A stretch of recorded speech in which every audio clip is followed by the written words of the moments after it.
Greetings and salutations, friends! Welcome back to another episode of the ArchCast, with today's special guest, Disparu. Welcome on. It's good to be here. It's going to be quite a stream to follow after last week, but we'll see what we can do. Fortunately, we don't do that too often, although the Milking Farm fund for the second book is like $500 in, so it might not be that much of a break. Oh. Did you realize you missed the prequel, though? That's not even... There is a 0.5. How about you shut up? You don't bring it up.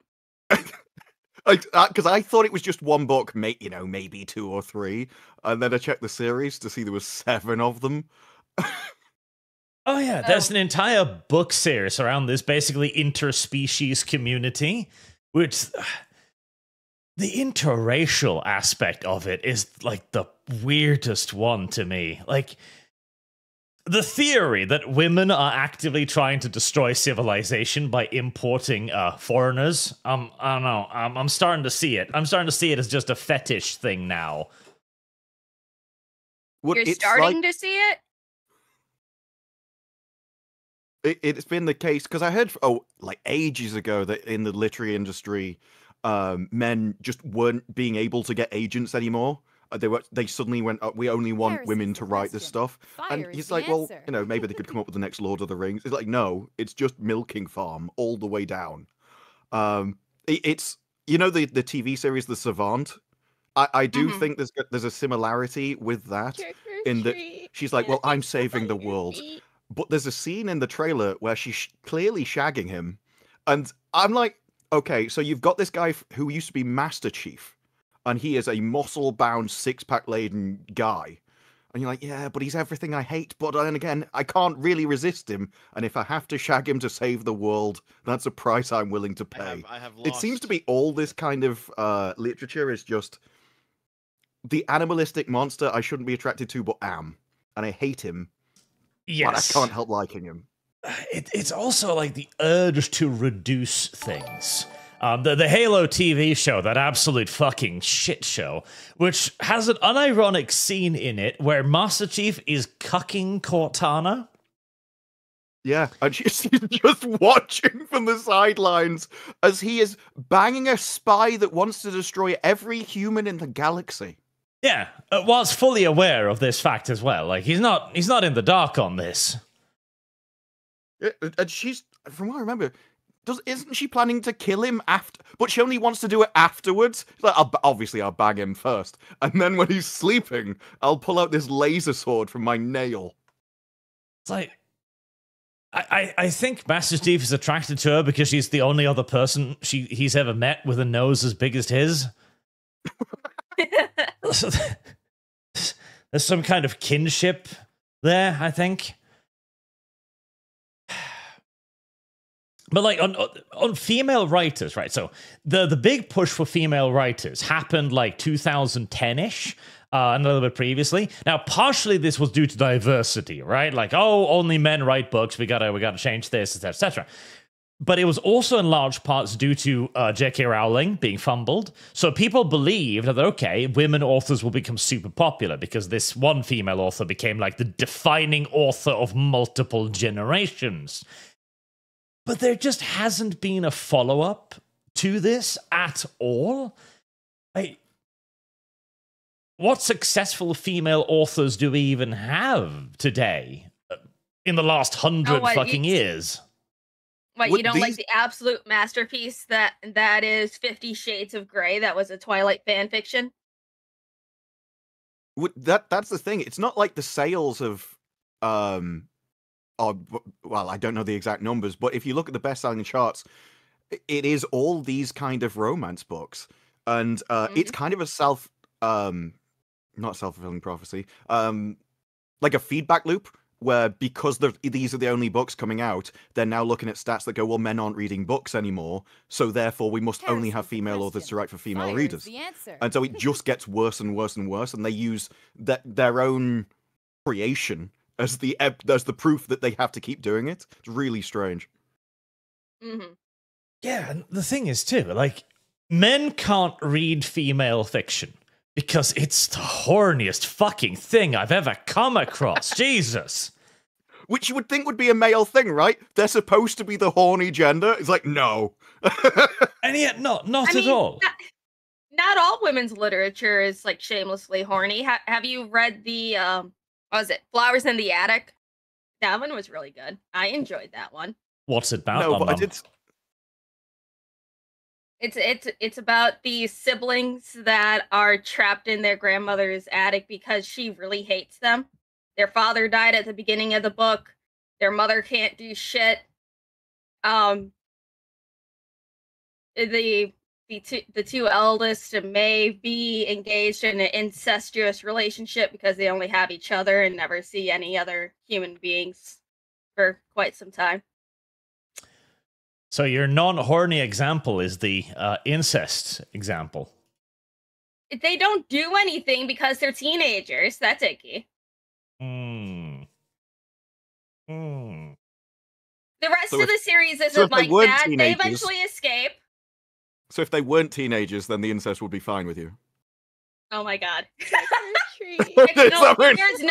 There's nothing wrong with fictional incest. What? Back in your corner, Lum. Are you going to say the word wincest at some point? That's the incest is wincest. Shut the fuck up. There's nothing wrong with fictional incest. There's nothing wrong with fictional can I say rape? Oh well, whatever. There's nothing wrong with fictional rape. You've done it now. Hey, my audience knows what I like, and they're not surprised whatsoever. I don't think anybody's surprised, Lum Lum. It's the judgment that's the thing. I don't care. Dude, do you know how many cringy fan fictions that I've written over the years? I have no shame. Well, they're being turned into movies now. That's part of the problem. It's like we're now having fan fiction that came from a property get made into a movie, and then fan fiction gets made about the fan fiction, which then gets turned into a different movie. I'm sure Twilight fan fiction is going to be a movie. It's like soon. I just can't remember. It already is. That's what 50 Shades of Grey is. Oh well, maybe it was fan fiction about that then. I know we're in a way down the tree. There is an upcoming movie that was fan fiction or something that was already fan fiction, and then there's. Did you ever see the Wuthering Heights trailer? Yes. With Margot Robbie, and it was just food in every euphemistic term you could use. And it's like, male trailers are not like, they're just punching someone in the face, and then we'll get the girl at the end. But in these, it is the entire point. It's the only reason it exists. Yep. Well, society has created this weird situation where in our efforts to constantly cater to women and girls, we've somehow managed to create a society that women and girls rebel against by becoming ever more fucking perverse and uncontrolled. I mean, it's like, I will never, well, granted, you should never believe people when they say, oh yeah, women aren't degenerate, when we have a literal mobile game that tracks our period. I mean, a game? Yeah, it's called Love in Deep Space. It's like a gacha game where it's like you have what? I think right now there's 5 love interests, and when you get their affection meter up enough, they'll start tracking your period. I don't even know why that would be necessary. You just assume you'd know. Don't question me, babe. It's like, no, I need a servant to track this for me. Shame upon Lum Lum and all her kind.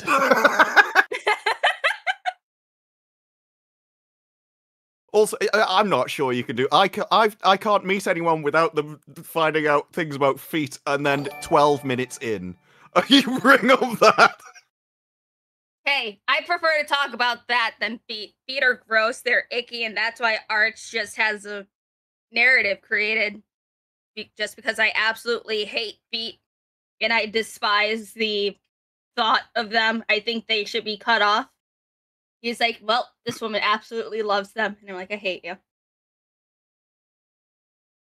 That seems to be going a bit far. Like, otherwise you'd just be like, because you couldn't walk on stumps would be your issue. I mean, sure you can. You just kind of flatten them out a bit. Just get rid of the toes. Yeah, this is like another one of Lum's more strident fetishes. Chinese foot binding. No! She just wants to crush the feet so they're small and dainty. No! There are things like that where you kind of think, where did that come from? Who was the first person to look at a foot and think, yeah, I should break that and then bind it together? It's a horrific thing. It's like, it's weird because just about everything that is related to modern medicine was at some point a fetish. Like with how women give birth now. It was a fetish. And now it's just normalized. What do you mean how they give birth was once a fetish? Yeah, it used to come out of the mouth. Are you putting forth the theory that somehow in ancient time birth came out of a different hole? No. Yeah, it used to come out the belly button. That's what it's called. Shut up. I forgot which king it was. But you know how women have to like lay down with their legs spread so that everyone can see it? That was the fetish. So he can like look right at them as it happens. See, Coupling describes that as one of the biggest horrors a man faces in his life. They use the phrase, there are some places you should never see a face. And that seems pretty accurate. I mean, don't forget, what was it? Twitch allowed somebody to give birth live on stream, and there's a subreddit that is only for collecting and sharing birthing videos because it's their fetish. Are you ready to rut this yellow mare's fluttering buttery? Have you ever considered that you know too much about this shit? Arch, I have gone down many rabbit holes in my years of existing. Have you considered ever extricating yourself from one of these rabbit holes rather than digging deeper? I mean, some of the rabbit holes that I was exploring eventually got shut down by the feds, so now I'm down at least 6 of them. But yeah, the whole Twitch birth thing, that was a thing. That happened. I don't know why or how, but it did. That baby's life is ruined already. It's got to be a streamer, isn't it? That's one of the complaints that they had about TwitchCon, that every single person there was streaming it. And so they're just walking around with extra cameramen and stuff, and so everything feels fake because it's all put on a performance for the camera at all times. And it is very weird to turn that kind of moment into a performance. Where it's not necessarily like acting as such, but you would be aware that everyone is watching, and so you've got to make it entertaining. So you're not thinking about what's going on in the moment because you're thinking about the people on the other side of the camera. Mm-hmm. Well, yeah, but it's like, it's because it is fake now. But now I can only think of what would have happened. What would they have done if, for some reason, that baby was born stillborn? Ooh, more clicks, I guess. That'd be a lot of donations out of sympathy, but Jesus Christ. Well, it's all performative now. That's the thing. It's all purely performative. Like, the original idea of things like YouTube was just for casual people to start talking about casual things and streaming casual stuff. Like, for the longest time, the largest YouTuber was this, like, 50, 60-year-old man just talking about random shit. And now it's a profession, and there's micro-celebrities, and it's all about personalities, and... I mean, I swear to God, I swear to Jesus, if it comes out like 2 years' time that the entire Emerua Assault thing was staged, I will not even be fucking surprised. It's one of the things you don't consider that someone would do that, but that could get copycats. So like at the next one, Yeah. somebody wants their name out there, and so one does get faked. And it's like, what was the other thing that recently happened? Do you guys remember that dipshit Sandpepper? Oh yeah, he took out a kid's eye. Yeah. It's That- like, that- how is this man not jailed yet? I thought he was in jail years ago. And the clip is insane because he fires this firework at a kid, and then he's like, "Yeah, boom, headshot!" And then he finds out that he's blinded this kid. He's like, "Oh, sorry, I didn't even know it hit them." And I'm like, "You've contradicted yourself from 20 seconds ago in the video." And it is amazing how many people on a live stream just try and gaslight the people watching when they can go back and see what you said 20 seconds ago. And they're like, "No, if I just repeat the lie often enough, I'll convince people." Well, it's true though. Like it literally is. Like we've entered into this kind of fascinating era of YouTube now, where initially people were afraid of losing, essentially their credibility, right? Because when you lose your credibility, you'll start losing your YouTube career. And it was this idea that if a large enough scandal would come out, you'd basically be cancelled off the internet. People have now realized that if they just keep lying or shut it down hard enough, it will eventually go away in virtually all circumstances. Like Vorsh getting caught downloading lolly bestiality and just playing it off. Like, yep, no. Yeah, he was just like, "Well, of course I do. Look, this is why I enjoy it." And his audience were like, "Yeah, fair enough. We expected that of you." And I do think it's I think Nerdrotic said it, that there is, your audience will forgive you for things they expect.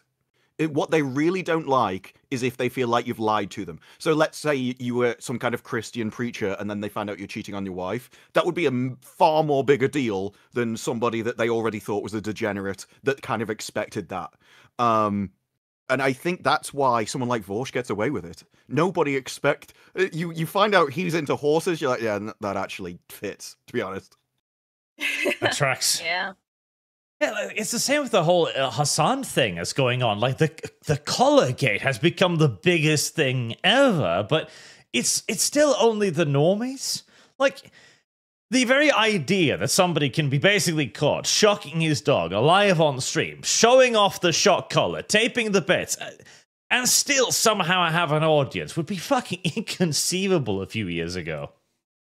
Well, that's another case where he was on, I can't remember where he went on, but there was the recording of him going, "Oh, he wasn't even wearing the shock collar at that time. It was just a normal collar." When you can see in the video, you can it's see the shock in the collar, video, which is why he showed blinking. the shock collar. There are lights on it. And I do think part of people forgetting is just that things move at such a pace now. There's always another story. There's always another thing. And it is quite hard to keep track of it, especially when now there's so many Hassan videos coming out of the dog that if there's 15 videos, you are going to forget probably what the first one was or the details of it. Yeah, like, we're just in such an insane fucking... Well, like, remember a few years ago, oh god, what was his fucking name? Okay, here we go. The guy who crashed his airplane for a YouTube video. Oh, I remember that. Yeah. That has got to be one of just the maddest fucking moments, where he literally fakes an airplane crash for clicks. Yeah. It's like all the prank streamers and everything. They have to keep escalating what they're doing to keep the same amount of views because they've already seen you do the last thing. And so it's inevitable that it will reach some kind of criminal level eventually. Or there was all those prank YouTube channels that got caught. It turned out they were just faking it. They were just paying people. I'm waiting for actual live stream torture. Oh well, that happened. I can't remember whether it was France or Germany or something. France. Yeah, that dude. Yep. Yeah, I remember now. Yep. Yeah, that happened a short while ago, where a dude was being actively, basically tortured on stream, and eventually died. And that was for the clicks, bro. It's so fucking insane because at this point, things like fucking red rooms and shit aren't going to be urban legends anymore. This guy. A couple of years ago, the guy who got shot doing prank streams. Mm-hmm. Was he what? Why would you be pranking someone with live ammunition? No, he was basically bothering the shit out of people in a public place. Oh. And one person was like, "No, you don't." Bang, bang, bang. And I mean, I understand. Yes. Honestly, same. I get it.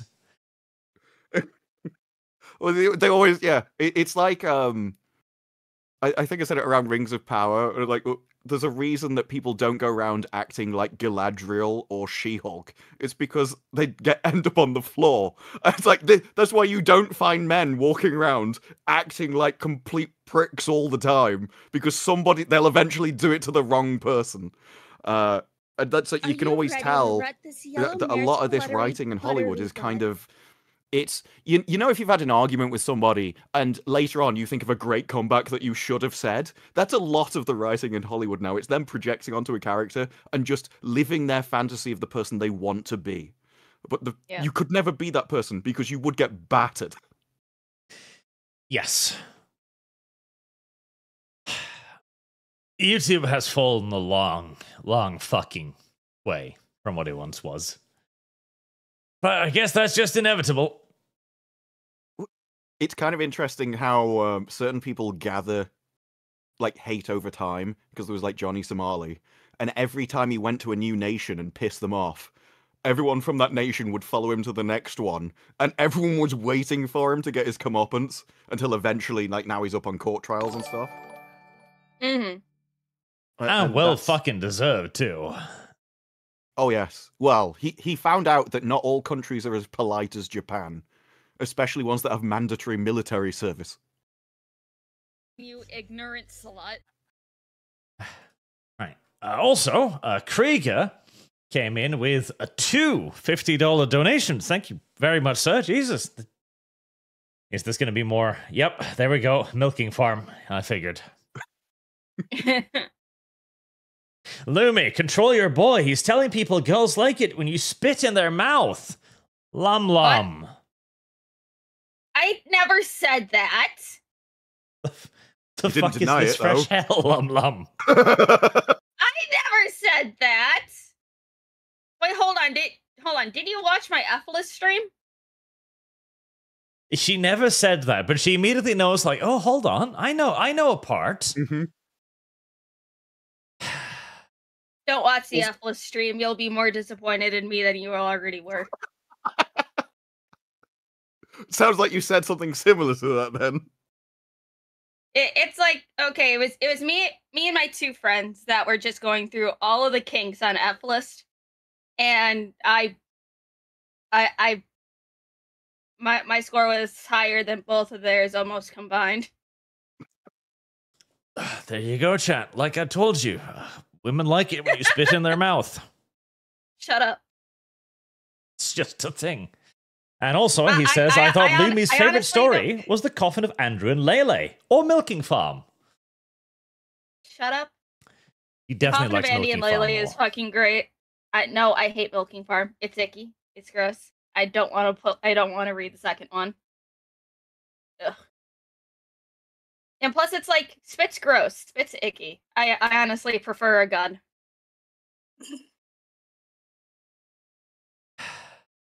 Whatever will anyone do with you? What? The metal doesn't taste bad.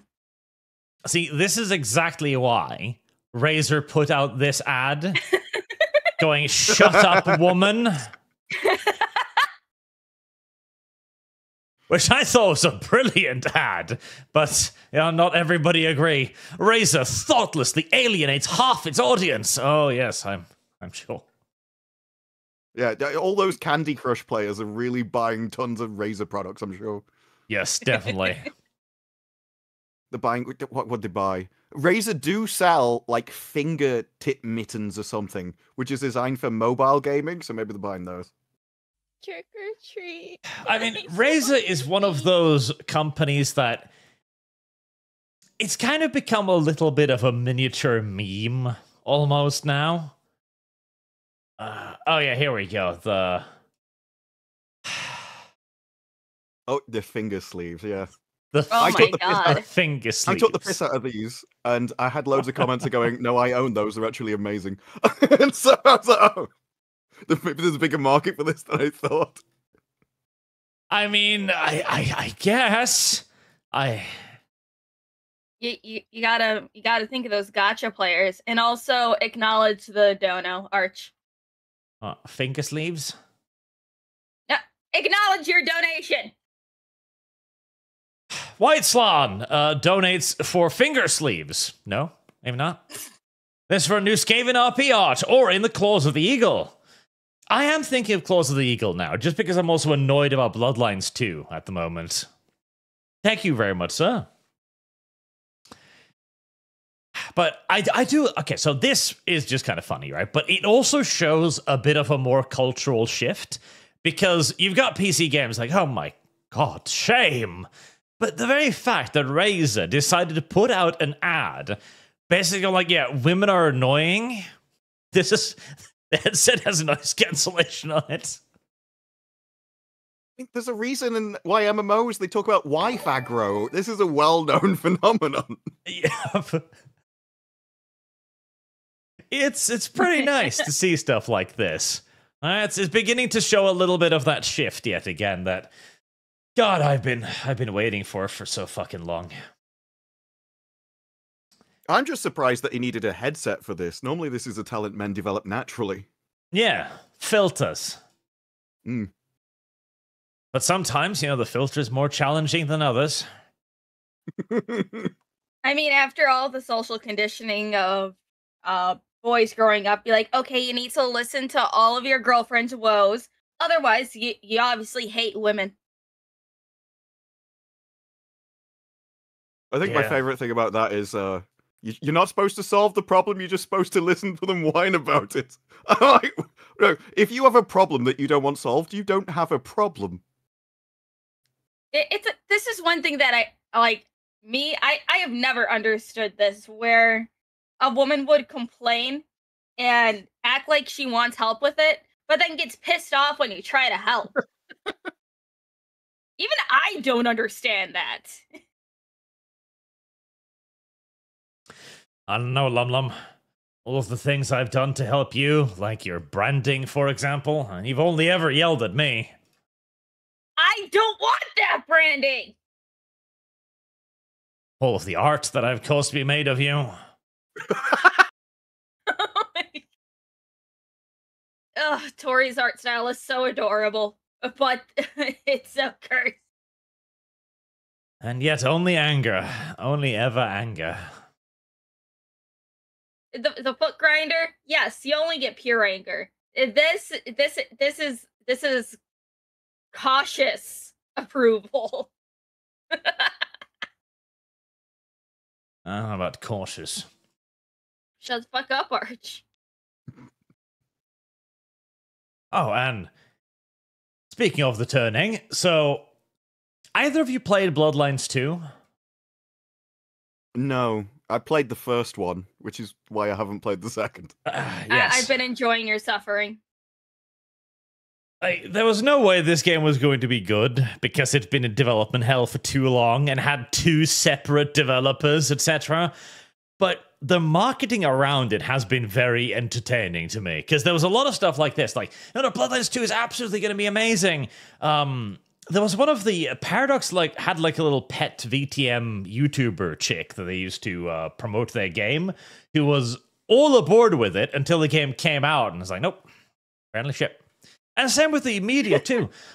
The most glowing reviews I've seen of Bloodlines 2 is basically like, it's really great so long as you didn't like the first one. Like, oh.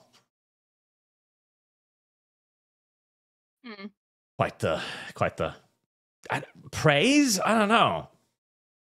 But it's true, though. There's so many amazing moments from the first one. And from what I remember of the development, the first game, it was amazing. It was even as good as it was. Because that went through development hell at the first place. Loads of bits got cut out and everything. But yeah, has there ever been another game that went through two different developers like that? It was wild as it was. like it was so awful they fired everybody that was making it, and then just continued. You can't really pull back from that kind of thing. But all I've heard is that it's had all basically the good bits of the first one removed. I mean, there's no role playing game because the Chinese room do more like very story focused stuff, like, you know, horror games, a la you go from point A to point B, etc. And that's what Bloodlines is now. It's just a long linear progression of the story. And I mean, they didn't have that much time, so I kind of understand that they couldn't get into branching narratives, but at that point, you're not making a Bloodlines game, are you? Yeah, and some of the best bits about the first game weren't even like the main quest, although I've always remembered the ending because that was incredible. But there was the bit where I think you make, like, it's not a slave, I can't remember, where the vampire, a thrall, is it? And you have to decide basically the future of this thrall at one point. You can they're in love with you, they want to stay with you, but you get given the choice of do you let them go or not. And you kind of see the impact on the character of your decision. There was loads of little side quests like that you didn't have to do, but were actually quite deep with the decisions you have to make. Whereas in this, the best review I've seen was just, I've never played the first one, I like the combat. Are you ready to Yep. rut this yellow Heather was an excellent side quest, and she was entirely missable. Like, if you didn't go into the blood bank in the first time you arrive in Santa Monica, you'd never know she was even there. And it's such a great World of Darkness style thing as well, where if you don't reject, like, saving her life is the wrong thing to do. It binds her to you. She's a slave now. She drops out of school. She's taking out loans to give you money, etc. And eventually she also dies. Like, by trying to save this person, you completely fucked them. Unless you then basically toss her away, and now she's a ghoul without a master, and will, best case scenario, basically be a drug addict who will never get another fix. And it's those kind of, what good stories are. It's the way you explore morality by putting yourself into a fictional universe and exploring, like, the consequences without needing to do it in real life, where you would destroy your life attempting to do that yourself. And those are the kind of moments that stay with you, that give you interesting stories. And I remember going both ways. I think on the next playthrough, you go the other side and you see what happens that way. And there's not many games that even do that anymore. Give those kind of complex decisions. But this is the great world for it. When you've got something that is dark, you can play with those kind of things, because otherwise you're just kind of being evil for the point of it, which doesn't really, it's not satisfying. Well, that was the beauty as well of Vampire the Masquerade 1, right? So one of the best quest lines is Jeanette, who, by the way, has better facial animations than in Bloodlines 2, somehow. But I bet the sequel isn't full of, like, essentially hot women as well. Oh god, there's not a single attractive female in the sequel. Like, actually, there was one attractive female in the trailer for Bloodlines 2. They cut her out of the game. Jeez. Oh yeah, here we that's go. Kind of, it's what vampire stuff has always been about. It's supposed to be, like, sexual in that kind of way. It's the allure of the dark side. Like, this chick was probably the only attractive character in the first trailer. And even then, she's leaning heavy into that fucking alt girl thing that they love. They cut her out. She was too pretty, I guess. Didn't they change the appearance of another NPC, like, mid-development? They probably did. I seen a post about it on Twitter. I'll see if I can find it again. And, okay, so one of the big things with Vampire the Masquerade 1 is, like, the monster. The feel of being the monster. Which is...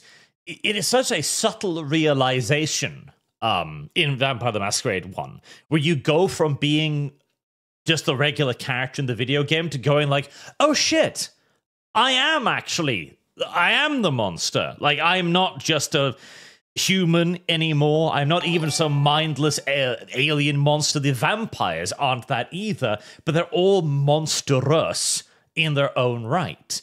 In Bloodlines 2, there is none of that. There's practically not a single vampire in Bloodlines 2. All of them are bleeding hearts, basically. It's like, oh, I really care for all of my ghouls, or, oh, I don't want to kill people. Oh, I just want to left alone. Oh, I just want to see my family. None of them gives a shit about anything vampiric at all.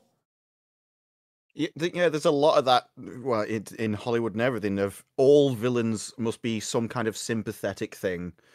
No one can be the monster, which is weird when we compare it to with the literature angle, where it's always this guy's horrific, but I like him anyway. And then on the other side, you've got no one can just be horrific.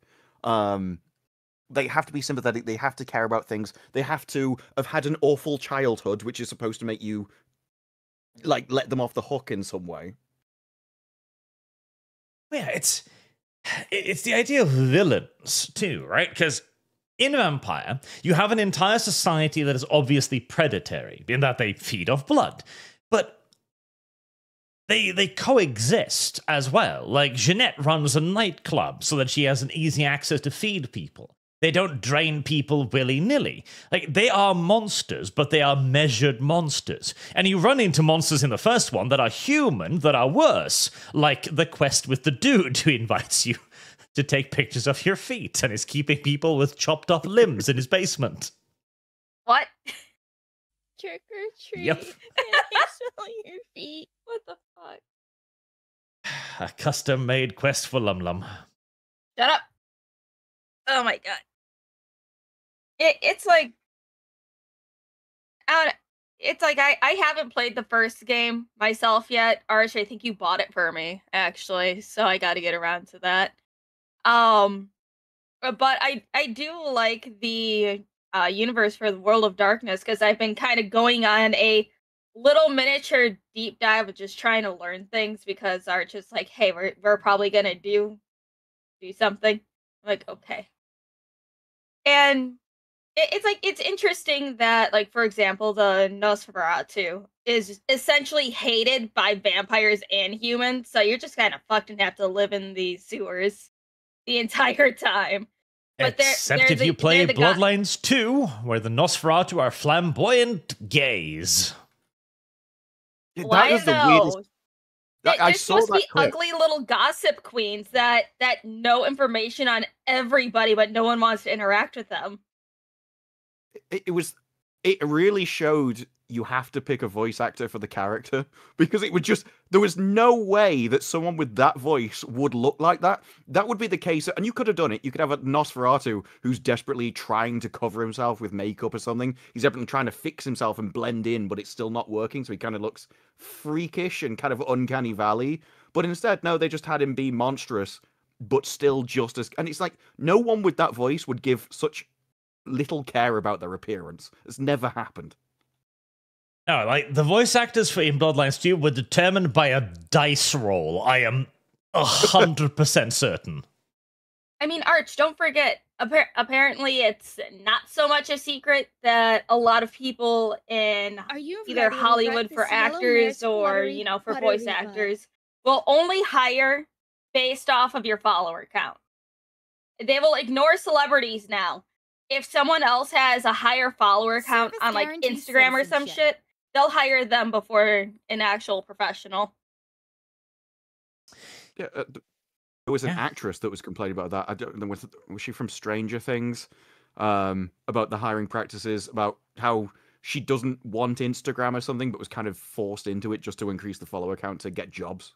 And you can kind of understand it from the point that, like, marketing, there is no way of, like, sensing fame anymore because everyone's off in their own little silos. So to them, a follower count is the best kind of metric they can have compared to their original one. And they haven't quite worked out that's not how it works. Just because you follow someone on Twitter doesn't mean you're going to pay $15 to see them at a cinema. Yeah. Yep. Well, there was a recent interesting example of that. So a game called Dispatch came out Tuesday last week, and it is such YouTuber bait because it's got like half the platform in there. A lot of big names too. Aaron Paul. You've got Moist Critical, Jacksepticeye. You've got Critical Role as well. I noticed Moist Critical. I didn't even recognize anybody else.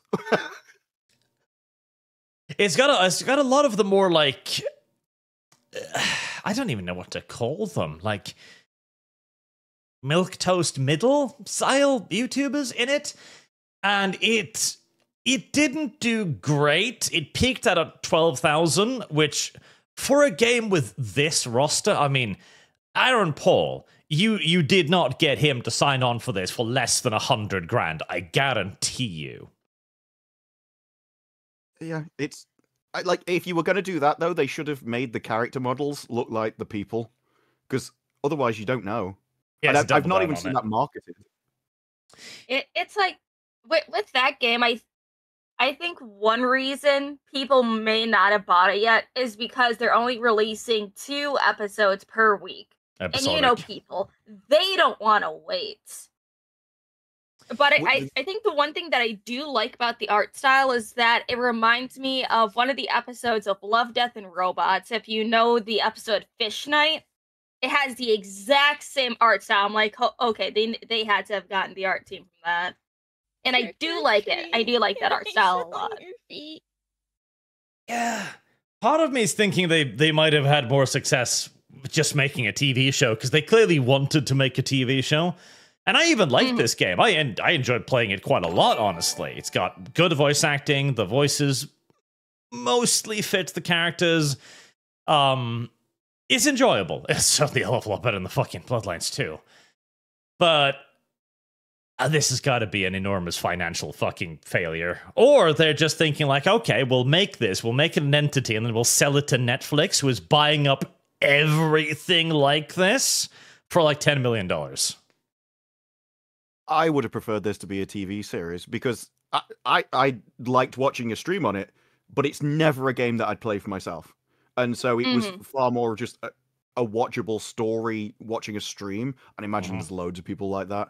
And this is the kind of thing that once you've watched the stream, you don't really want to play it yourself either, because the choices are never that meaningful. I have lost. Shit. Yeah, that's kind of the problem. Like, at the end of the day, there's only so many paths you can do in a story like this. Well, also with these kind of choice games, they all lead to the same place anyway. Very few times do the choices actually make a meaningful difference where they made an entire different path. Yeah. So it kind of does feel almost like they're just waiting for the Netflix buyout, which is probably going to happen, as we're also in this weird situation right now where the major entertainment studios are kind of not doing great. Like, their original programming isn't really hitting, and so they've started buying up basically YouTuber stuff, like the Has Been Hotel thing, which is coming out season 2 in a few days. It's kind of weird, but we're kind of experiencing the middle of like a new entertainment era right now, where Star Wars is fucking dead. There was an article recently that came out about, I think it was the Hollywood Reporter, are influencers too big for Hollywood? And that was kind of gave the same message, that Hollywood always assumed that they were the pinnacle of where people wanted to be. And so when people became successful, they would naturally just end up in Hollywood. And so you kind of got pre-selected people that you knew were good. Whereas now, if they can just do it for themselves, they're not even thinking that they're going to end up in Hollywood. They have no intention of going there. And so you end up with this kind of brain drain that Hollywood can't find new people. And so they may not just have no choice except to spend a fortune buying people's ideas, because they know it. Like, previously they would have already been in Hollywood by this point. Yeah, because like you've got things also, the project handling, Rings of Power, the project that could not fail. You are making a Lord of the Rings entity like this. It can't fail. It can't. Except if you put every effort you conceivably can into picking the worst people for writing, the worst people for sets, the worst people for costumes, the worst people for acting. And the marketing, like the season 1 marketing was incredible because each country had their own separate marketing plan. And the superfans thing, that was just for English speakers. So they thought that what would appeal to the West and the English speaking nations would be diversity, Galadriel getting with Sauron, all that stuff was pitched just for us. And then you went to different countries and they had different mixes of it. And some of the countries never mentioned it at all, presumably because they thought it wouldn't work with them. And so they pitched this specifically at great expense to separate people, and they still like couldn't read the room essentially. Yeah, because they did the superfans things in each country, and like you said with the follow account, they just picked like the largest accounts. And I remember one of them was some fat chick who did like vlogging basically. She never talked about it. Fan. Yeah, like they flew them out to Spain, did this enormous thing, showed them on a stage in a castle. They never talked about it ever again. Yeah, you remember there was a live stream. I think it was with the Harry Potter, and she said, "Yeah, I haven't seen it because I was busy watching. I can't remember what she said, but it was some other TV show. Might have been House of the Dragon instead." Yeah. So she was directly promoting the competition. Jesus Christ! It's like. The only thing that I liked about the Rings of Power is honestly Durin. I enjoyed Durin. He's fun. Otherwise, fuck everyone else. Yeah, I hate to say it, but Durin and the beardless black dwarf, like, at least she has the fucking acting chops. Yeah. Yeah, until she randomly turned into a Sith Lord in one episode in season 1. And she's like, no, you can rule everything and invade them. I'm like, where did this come from? Yeah, like you're gonna overthrow your dad. Like, yeah. Yeah, Disa. Well, this is why the marketing for season 2 focused on the actors themselves rather than the show, and it was just like personality-based marketing, and it worked a lot better. But by then it was too late. Yeah, because Galadriel's like, okay, you can't get around her, so focus on her. Black Elf, just put him in a box and remove him from the show, basically. And Disa became a Sith Lord because reasons. I still can't get over they just stumbled upon a Balrog. They're like, oh, look at that! Okay, yeah, we're done. What? How Gandalf got his name? You look like a grand elf. And it was like, oh, that'll do. And thank you, grand elf. Oh, my name is Gandalf. Oh, God. Are you ready for the next season, Arch? No. I am actually looking forward to Has Been a Hotel second season because I love musicals and they don't make those anymore. And I'm also just happy to see some random person make a thing that, for all the countless fucking flaws of the storytelling and the ceaseless plot holes, at least you can tell that the creator is just having fun with it. So I'm like, okay, fine, well, there you go. Instead of Rings of Power, where the creators are like, yep, no, we've already earned our $1 billion contract. Why should we put any of it? But come on, Arch. What about your favorite TV series, The Boys? Season 5 is coming out really soon. And I guess the second season of Gen V is already out. And that's a prerequisite to watch for season 5. Gen V was ass. Yeah. Next season's out. I saw the only clip I've seen of this season of Gen V was someone that can wrap people up with pube rope. The whole like, oh, your superpowers are gross. Like, oh, good. Thanks. Yeah, it just seems to be like written by a 14-year-old edgy boy. You know, at that point, they can just bring back Love Sausage. That's okay. At least in the comic, Love Sausage was, like, not an asshole. Yeah, it was actually helping people, but whatever. Oh, and Blaystone also gave another $50 donation. Thank you very much, sir. Donations for the 2 creators whose opinions and media I trust most. And Lum as well. Burn. Looking forward to a hopeful reappearance next time some awful media comes out. Homestuck Fund and Arch must suffer.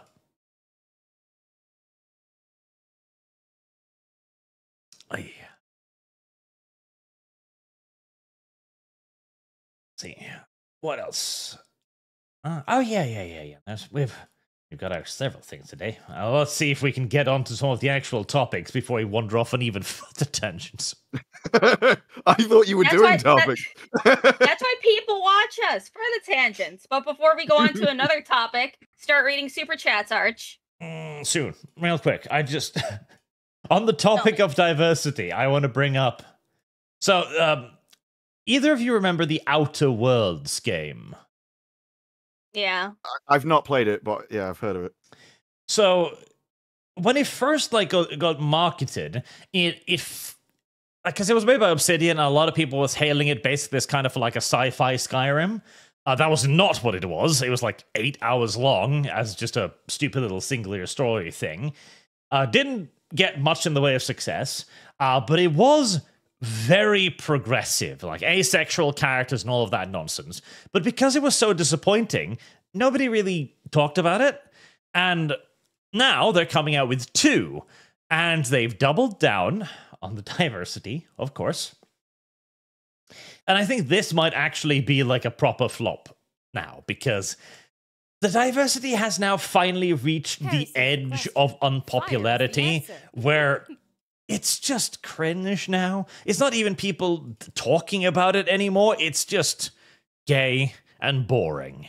It's become codified in a way. Like, it's just, this is what you expect now from a video game. Just 4 browns and an old emo girl. Well, it's always been the thing with diversity. It makes everything the same. Everything is a grey mush because nothing's from anywhere. So rather than having an American thing, a French thing, a Japanese thing, it's all exactly the same people. And often they have the same personalities because it's the same Californian tropes all over the place. The villain will always be the same thing. So it is predictable. And the best case of that was Kenobi, where you had, I can't remember what her name was, the diverse Sith, that everyone went, well, she's not going to be a bad guy. And then she had to switch around in the middle of the story. It's like, no, actually, I'm a good guy now.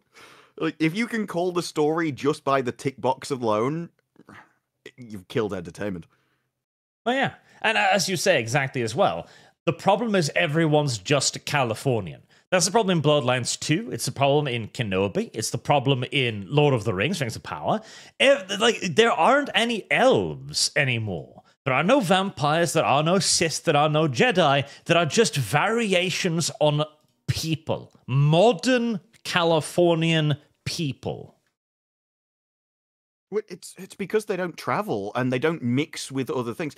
So you may probably seen the chart, which was like left versus right opinions, and the right is like all over the place, and the left is this very narrow group, which are all basically the same dot. Well, that's what California is. So you will meet every shade of diversity there, who all have exactly the same opinions, all agree on the exact same things, and so they're writing the world outside their window. But the further you leave from California, especially when you go internationally, everybody hates it. Yeah, there was a wonderful little comparison picture on Twitter as well for a while, where they was basically just showing fantasy shows today. So, Wheel of Time, one of the worst TV adaptations fucking ever made. Holy shit, was it bad? And it's like just... They had a town, the Two Rivers, that for like thousands of years, they'd only stayed in this little valley and no one had any reason to go there, so they're entirely separate and would have just been interbreeding for thousands of years, and then it looked like London Airport. And there's even bits in the story where you are supposed to, like, people have their face covered, but part of the talent is to recognize information about people via sort of how they move, what they look like, the jewelry they wear, the clothes they own. And you can't do that if everybody in every place looks like they've come from everywhere. So they destroyed their own story with it. Yeah, because they were also comparing this to like other casts. So you've got your diverse cast, and they're just people. Like they're not even wearing fucking costumes anymore, really. They're just kind of rags, and they look virtually exactly identical. Like if you bring up House of Dragons, you've got the same kind of people, everybody's diverse, everybody's wearing the same kind of, like, generic fantasy clothing. You have the Witcher TV show, everyone's wearing the same generic fantasy clothing. I mean, the Witcher TV show would be even worse if we had Trish Merigold, who's black in this show now for reasons. There are no more fantasy universes. Everything's just the same fucking thing, repeated ad infinitum. It was even in Wheel of Time, Tom Merrilin, and they had him as like some gravelly voiced modern singer rather than essentially music from the time. And he was supposed to be a cheery fellow, but in this, they had to make him dark. Because there's a whole... What it was like recently, the talk about Game of Thrones versus Lord of the Rings, and how Game of Thrones is far more morally complex because it's grey. And you end up with this. All of the colours are drab in all of these fantasy shows. Everything looks washed out constantly. And so everyone just ends up looking like a dirty hobo rather than heroes going on an adventure. So, Tom Merrilin, books. Yeah. Massively flamboyant, colourful. He's meant to distract. He's a singer. He's a performer in an age where if you lived off tips, you better put on a fucking show. And in the TV show. I saw your feet. And the song is as happy and enthusiastic as he looks. Yeah, like there just isn't any fucking universes anymore. There are no characters. There are no timelines. What difference does it make if you're watching The Wheel of Time or The Witcher or House of Dragons? It's the set dressings, basically. And sometimes a monster shows up. It just makes me feel like we are filming at a Renaissance fair and everything like that. Because I've seen better costumes at my local Ren fair than some of these TV productions, and that is sad. There's on YouTube there's a fan film of Wheel of Time, Flight from Shadow, and it is the scene where Rand first uses his power to break out of an inn because there's they start singing in the bar and everything, and I think I can't remember whether it's the Dark Friend coming after him. I think it is, or they just want to rob him, and they take everything from the books. They use the script from the books. It looks like the books, and it looks far better than the Wheel of Time TV show. And it was just some fans that decided to do it for probably next to no budget. And it is always incredible that with hundreds of millions of dollars, Tom Merrilin is the best they can come up with. Whereas if they just copied what the books did word for word, it works. The script's better. The clothing is better. Well, the fascinating thing is that budget clearly does not translate into quality, right? Because Rings of Power, the Numenor at its absolute height, fucking ass-backwards, plastically pseudo-scale mail, ill-fitting... Where they didn't bother to print underneath the arm. Yeah. So you can see it plastic. And none of it looks like it fits. Like, this guy's helmet is clearly not properly adjusted. This guy's helmet's not properly adjusted. They're all at different angles. They look like a bunch of extras just dressed up in whatever was laying the fuck around. And in a movie with a significantly lesser budget, gives us some of the best fantasy armor ever fucking made. And it had... So, with sort of the elven scenes in Lord of the Rings, because they're essentially immortal, these were almost gods of war. They were perfect. They moved, they were fluid. They all moved in exactly the same moment. They looked skillful as they did it. Whereas you go to Rings of Power, and the elves just seem like people. Oh, maybe he's a bit more acrobatic, or maybe he fires his bow with a really weird draw pull. But apart from that... You don't get the impression that this is a guy that has lived forever. And I think actually the way they described making him diverse was he was going to be a half elf, and the mother would always die in childbirth, which is why he was the only one. And then now there's loads, and so it's always they want to come up with a reason, an excuse to get one through the door, and then it's just accepted canon, and we can do it for everybody. They need to start finding supermodels for the elves again. Yeah, because they're supposed to be like ethereal, angelic beings. Yeah, it's also literally just picking the people. Because one of the things they did for the Gondorians, they made sure that the infantry, they gave them the kick-ass armor, and they put the biggest guys in it. So the Gondorian infantry look fucking imposing as shit because they're played by big guys who fill out their armor. And like, it also gives you this sense of scope and scale. If these guys are the regular baseline foot soldiers of this fucking nation, how terrifying must the enemy be if they're losing? Mm-hmm.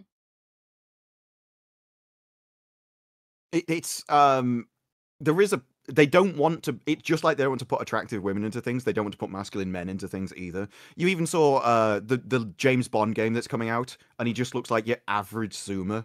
Like, this guy does not look like a spy which goes around killing to people all the time. He just looks like he is gonna watch Netflix professionally for a living. It's very... Yep. You have to have, there's a certain look to people which are in fights all the time. And it's kind of interesting with Bond. Like, Brosnan, you can believe gets into fights and kills people, but he still looks suave and sophisticated. And you need that kind of person.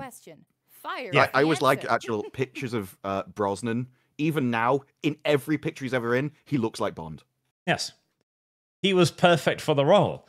And then they went with Daniel Craig, who even said the moment he got the role that he didn't really like James Bond and kind of hoped that he would be the one to kill James Bond in one of his movies. Like, oh, good. But he hated everything about Bond. He hated the gadgets. He hated the quips and the one-liners. It's such a bizarre casting. They wanted this guy who, even when you put him in a suit, just looks like a sack of potatoes with stubble. There's nothing sophisticated about Daniel Craig. Nope. It just seems like they keep hiring people who hate their job, essentially, or hate the genre that they're casted into, and they just purposely want to ruin it. Well, it was because of this idea of deconstructivism that they had. Like, that was the entire idea about Daniel Craig's James Bond, which is why they started him out with Casino Royale. Basically, just Bond as a fuck-up before he becomes Bond. I'm like, I don't want to see Bond as a fuck-up. That's not really the point of James Bond. There's a lot of that I'm fed up of origin stories. I don't know why we keep having to have them. But a lot of the time, like you had with Gotham and everything, the amount of Batman series we've had without Batman in it, and then whenever they suggest putting Batman in something, it's always, well, let's have him starting. You never see people at their peak anymore. The Superman movie. Oh, he's at 88% the entire movie, so he just gets beaten by everybody. It's like, can we not have people at their peak that you can be inspired by and impressed by? People that walk into a room and give off that kind of... Because there are people that will walk into a room and everyone stops. They just have a certain presence about them. Those are the people that I want in movies. I want to see the best people in movies. I want every single person in Hollywood to be a 10, unless there's a character reason. I think it was Jimmy Carr said, to be a comedian, you have to have a weird face. It looks better if you look strange. So there's some kind of roles for that. But in general, people like looking at attractive things. Of course. I think one of the issues is that the people that make the stuff feel insecure around people which are just better than them. They are more attractive than them. And so they don't want to feel, whether they project that onto the audience or it's just their own thing of, I don't want to be around somebody who's clearly better than me all the time. There's definitely some kind of insecurity problem with it. Yep. I swear that is 90% of the reason why Henry Cavill can't get a fucking role to save his life. Because he's also the kind of guy who wants to try to be helpful, which is why he was bitching at the writers of The Witcher. Like, no, that's not how that would happen. Like, can I look at it? Can I tell you about the books? We need to protect that man at all fucking costs. It's Speaking like, Jesus Christ. Brandon, with another $50 donation too. The struggle of the Anywhere Bugman to convincingly write a story for Somewhere and more milking farm for Lumi. No. Get milked. Never say that to me again, Arch. Never say that again. That's a new favorite tagline of mine. No. Okay, one of the big things as well, right? When you can't have the main character, like the recent Caped Crusader, for example, which barely has Batman in it is if you can't have a competent hero, you still have to have the heroic story. So you have to replace the hero. In the case of Caped Crusader, he got replaced by Barbara Gordon and Detective Montoya, who does virtually all the work. And then Batman shows up for 5 minutes, largely just to break his own character, and then disappears again. Honestly, my biggest problem with this series was they turned Penguin into an ugly woman, but we were supposed to think she was attractive. And yes! They even had everyone else in the show acting as if she was attractive. And at first I thought, well, it's Penguin. Maybe she's just horrific. Everyone's scared in fear, so they're all putting on an act. And then you realize in the episode, no, they genuinely believe that this abomination is the hottest thing they've ever seen. Yeah, no, they try to play it off straight. Like, the Penguin is this incredible seductress. Like, people are fighting to get into her club because she's just so hot. And she goes around the dance floor, like, coming on to people, and they're all receptive to it. And it's that. Did this come out at around the same time as the Penguin TV series? A year before, I think, maybe? It's just... How do they fuck up with the Penguin so much with this, and then come out with a TV series that isn't bad? And the dude who plays the Penguin was phenomenal!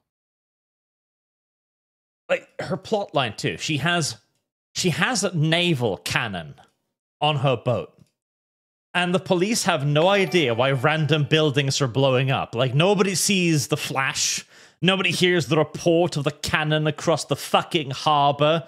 Nobody sees the gun elevate from the hottest nightclub in town. The police are just like, oh, random explosions. We have no idea.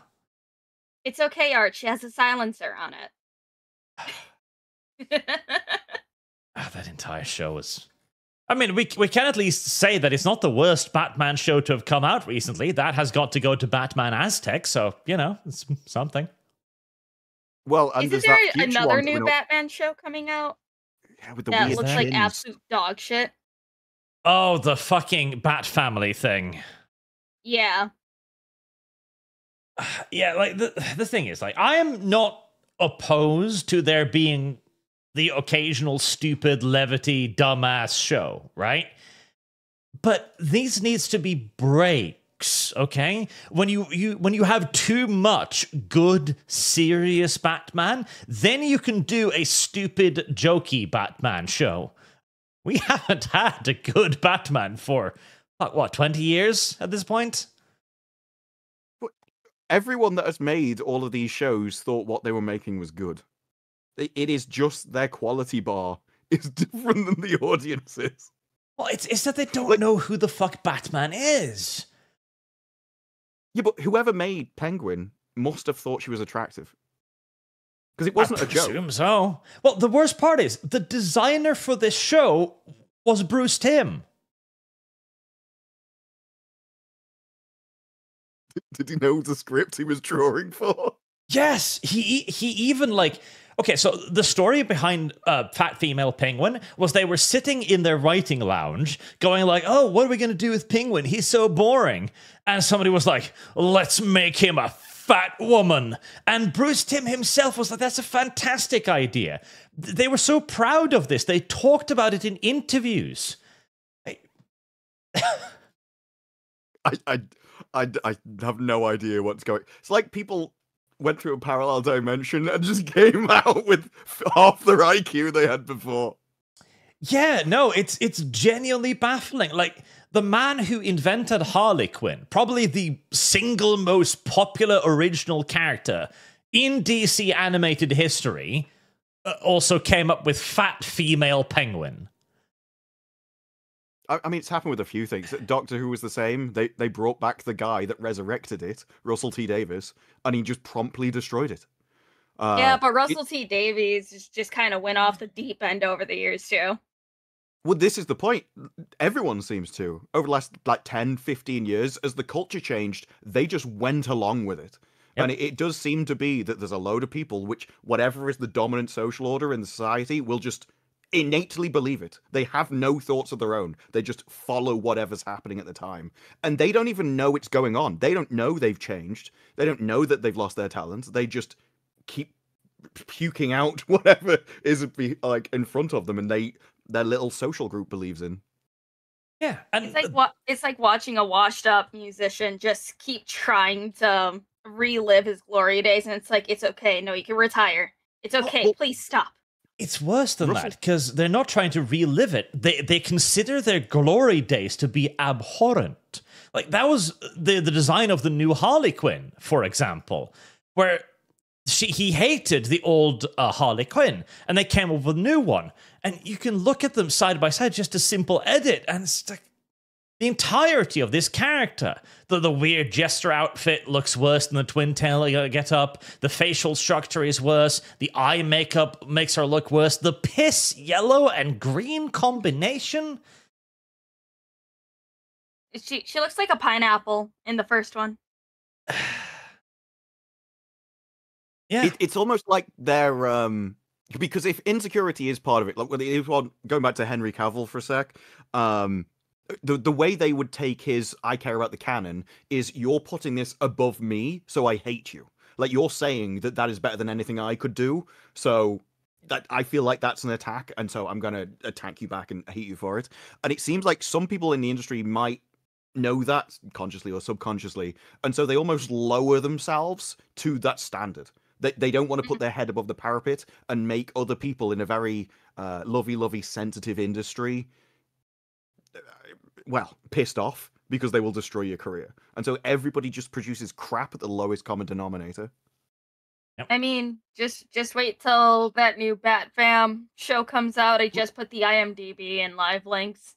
It looks so fucking bad. Russell T. Davis was quoted as, when they asked him, why did you change Doctor Who? He said it was because there's so much great sci-fi on the TV, which is very masculine, that I thought if I just went 1% extra the other way, I would carve out our own niche. And I'm thinking, what are you watching? And it turns out, I think he's referring to Kurtzman's Star Trek. That was what he perceived as the really masculine, amazing sci-fi that everyone loves, and he wanted to go the other way.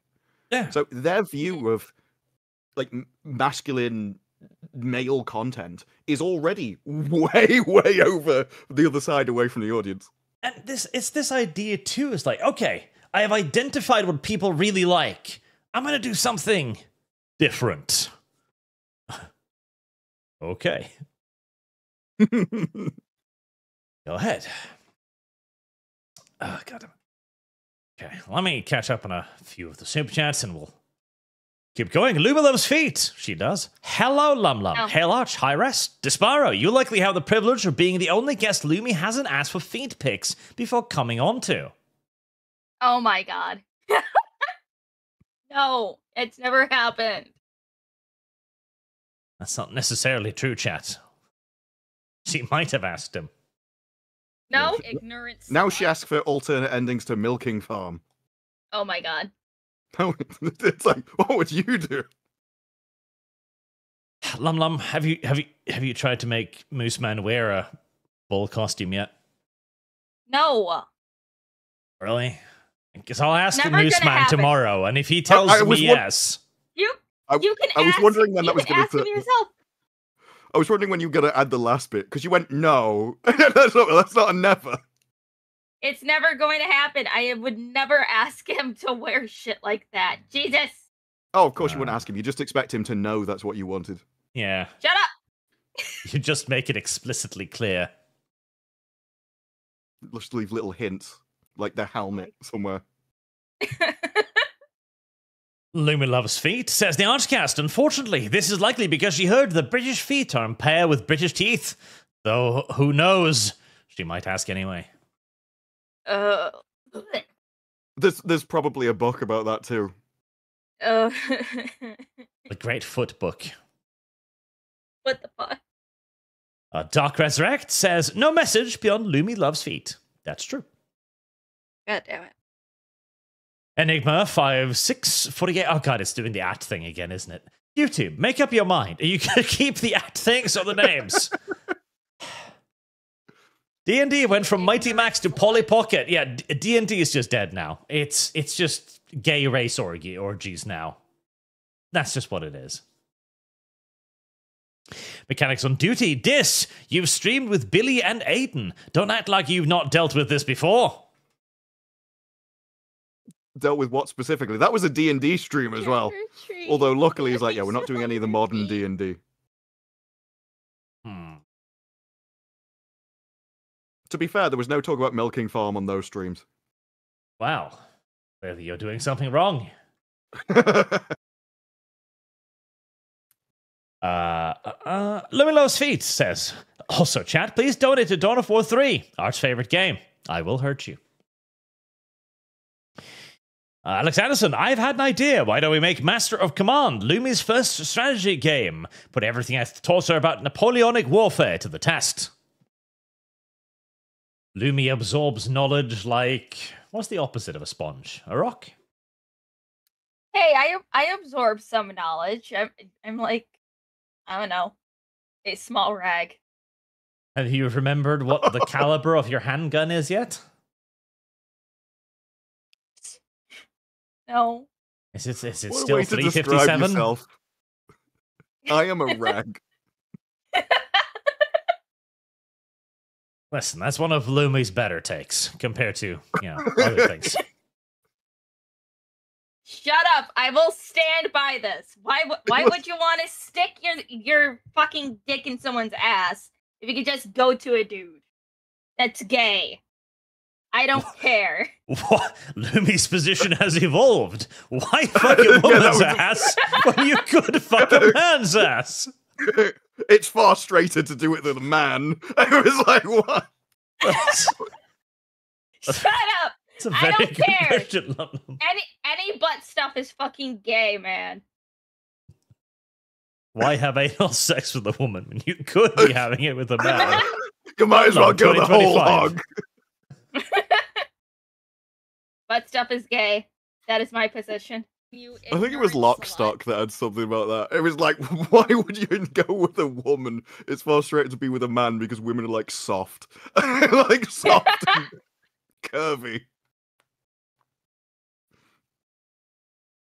Lumi loves feet. Milking farm. Author quite successful, Arch. That's true. She is quite successful, unfortunately for everybody else. I mean, if nothing else, ChatGPT will be getting a lot of requests for milking farm porn, I guess. It's like, write me the next... You know what? Unironically, I guarantee you, if you fed milking farm into Grok and basically told it, hey, write the next big female romance hit, it would probably produce something of at least equivalent quality. I bet it's already happening. There's slight edits, change some of the words, maybe. Father Jack the Enlightened. Shame on Lum Lum and her gacha period boyfriends. Shame on Lum Lum, indeed. Shit. Oh my god. Caps Lock 3 words. Toes in mouth. God, they're going extra hard on the Lum Lum today. That's fine. I have plenty of edits to bring up. No! I've already got a picture for that. It doesn't help when my server members just somehow manage to tame AI to make the image look almost exactly like Lumi, and then just sends everything straight to Arch. And I'm like, oh, you little shits! I know which one of you made this. Mostly it's Gwimbus, but still.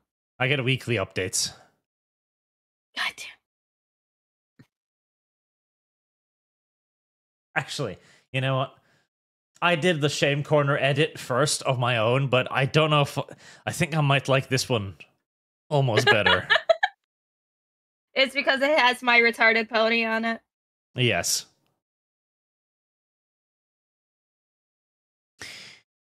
Fredden58, HR and its consequences has been a disaster for entertainment and the human race as a whole. Yes.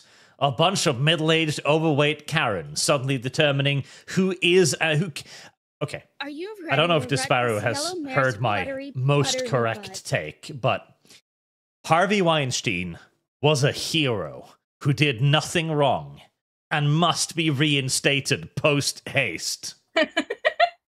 I've heard you say it. I've heard other people say it. I think it's very difficult to disagree with. It is a case of, look, everything got worse after he left. So, Yes. especially the thing with Hollywood is that somebody is always going to be in that position. So you get rid of him, but it hasn't gone away. The problem hasn't gone away. It's just shifted tastes. Yeah. And this is how you end up with Ezra Miller being in The Flash, getting guarded all the way through everything he did, and it only took until there was massive headlines with the police coming in before they went, okay, we can't show him anymore. Yep. Now we have Pedro Pascal, who likes to touch women because of his anxiety. Harvey Weinstein was the thin leading front line that was protecting us against all of the ham beasts in Hollywood. This is the thing with HR, that, like, if you end up with a group in HR which biases towards themselves, they just hire them. But everybody hates HR. They hate the people in HR. So the last thing you want is an entire corporation of them, like, filled with it, making essentially. I've always thought that whoever makes a product should just be the target demographic for that product.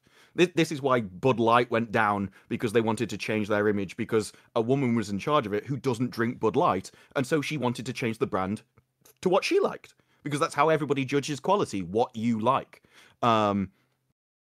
And so if your main demographic and also Harvey Weinstein taste, you're going to end up with attractive people. If it's HR who would prefer to read Milking Farm than have an attractive person in a movie, well, you're going to end up with some very strange looking people as your cast. Yeah.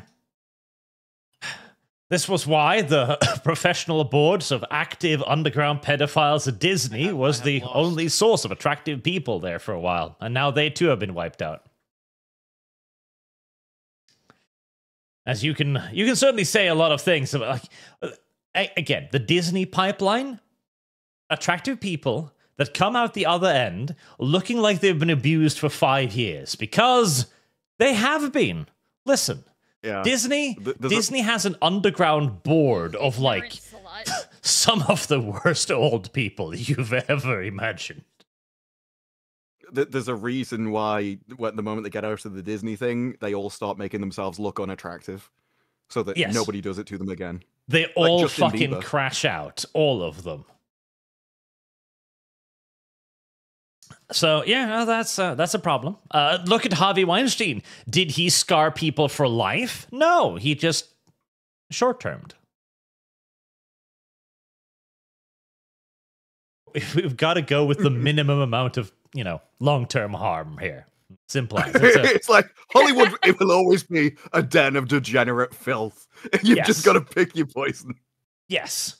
It's all like somebody's always going to be scarred, okay? It's a question of the magnitude of the damages involved. That's all.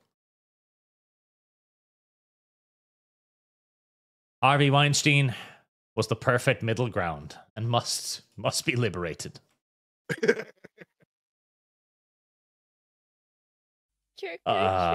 Mortar Guy, whom I also think is Xenomorph, actually, judging by his picture, says, "Hey, Arch, any thoughts on the FN Scar going out of production and Glock redesigning their whole pistol lineup? Also, Lumi gets to choose where this goes." Well, Glock redesigning their lineup might be a good idea, considering it was quite convincingly proved that if you so much as bumped the thing, it would go off. That sounds like a good idea, yes.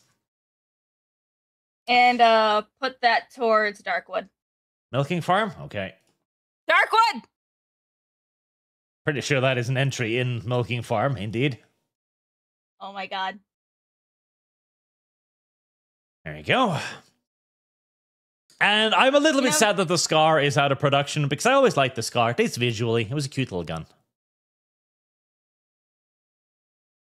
I only know it from video games. It's in every video game. Oh, chat saying that wasn't Glock. That was the Sig. Sig? Details, chat. Sig. Details. Emo Otaku, hail king of the lesbians for Lum's choice.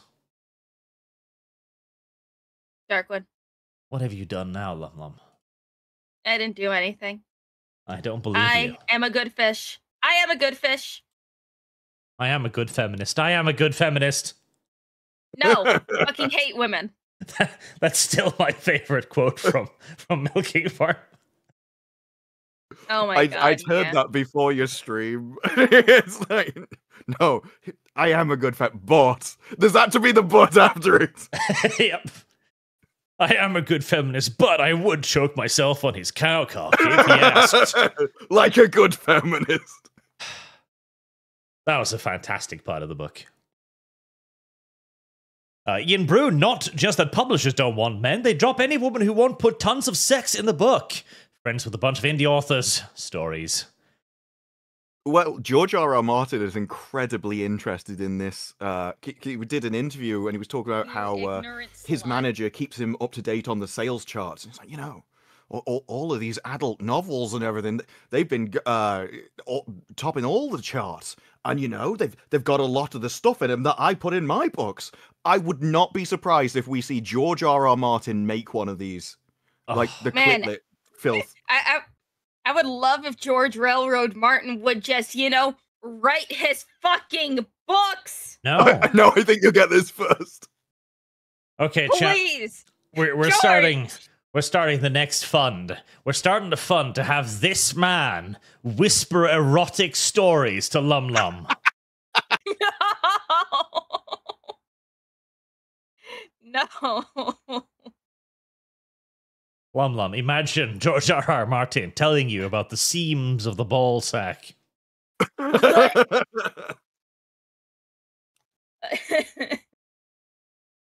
you so mean? Trevor says, seek God, Lumi. Yeah, Lumi, it's your fault. You made George do this. You made him do this to you. Do anything. I would force him to write his goddamn books. I want to read The Winds of Winter and A Dream of Spring. This will probably be like a Winds of Winter upskirts or something. It's never going to happen because George has painted himself into a corner. He can't end the story without bringing back Jon Snow. And if he does that, he will admit to everyone on the internet that he was always just a fat fucking fraud. Because he killed Jon Snow out of spite more so than anything else. That was my favorite part of the TV series. Yep. I couldn't stand that actor. And then after that, he came into Spooks, which is my favorite BBC TV series, and absolutely ruined the movie. I was the most disappointed when he came back. Game of Thrones. Fredden58, cancel culture only works if the victim gives a shit about morals. Or if we can make people fire them. So Jard, most candid camera shows they'd contact temp agencies and have people go to locations and told to play along. Phoenix Point, Worm and Revengeance.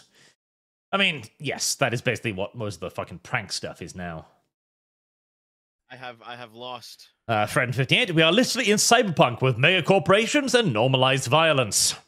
If only we could normalize violence against the mega corporations. That would be fun.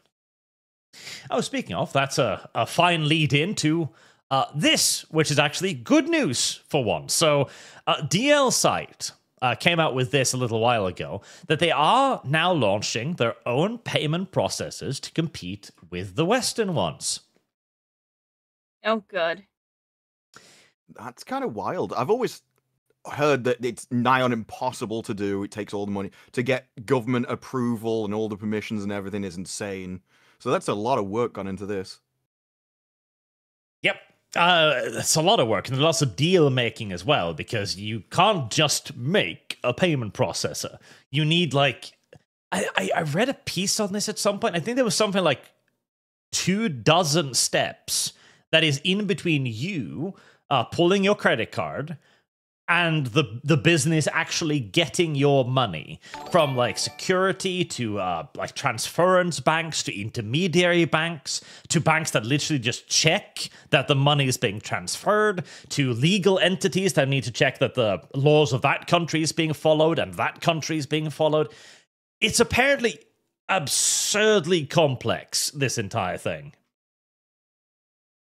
But also, isn't it, unless they come out with their own essentially card that goes around the world for people to use with the, or at least in Japan for people to use, it would just get stopped at the card level, because if all cards are still Visa and MasterCard, they could just go no. Yeah, so they're basically going to have to potentially make a card for themselves if they want to be truly universal, or they're basically going to need to program their own version of PayPal practically. Okay, reading through this, it looks like it's connected directly to the Japanese bank. So to use it, you'd have to have a Japanese bank account, which you can only have if you are a citizen of Japan. Yeah, which is annoying, because I get that that's the first step, but I am hoping that they will eventually try to expand this to the point where they can be used globally. Because Japan has learned now, after years of xenophobic isolation, that there is actually a very large market out there in the world that would love to pay them money for their degenerate nonsense. Yeah, but at the same point, I want their degenerate nonsense to stay their degenerate nonsense. And there will always be, the more money comes in from outside, the more reason they have to start listening to people from outside. And I have seen on Twitter certain people from the West going, I'm now employed and working in Japan on these localizations and transfersions and stuff. It's like, well, they won't know as much about the Western culture and how much it's hated as people over here. And so they may just listen to like consultants and advice. And so it gets polluted at the source. That's already happened as well. Like, many big Japanese companies have hired their own little DEI departments, which will now just run interference and try to ruin as much as they conceivably can. I would laugh if an anime comes out and then people in the West just like recolor characters. We're gonna fix this for you. Yeah, well, that happens all the time on Twitter. They take a character, it's like, I fixed it. And they've just turned it basically into themselves. Yellow mare's fluttery. I mean, turned it did you guys gay and fat. Did you guys see that new that manga that is being released? What was it? Something about talking about the life of someone who is half black and half Japanese. It had zero attention for the longest time, then suddenly it blew up because it was picked up by Crunchyroll or some shit like that. Fucking, let me try to find it again. I think apparently it was a lot of what about discrimination or something? Yeah. Let's see. Because a lot of people on the Japanese side of Twitter was not pleased whatsoever. I do not remember that one, but I still remember the funniest representation of black people in manga. Terraform Mars. What is that? It looks like a horse.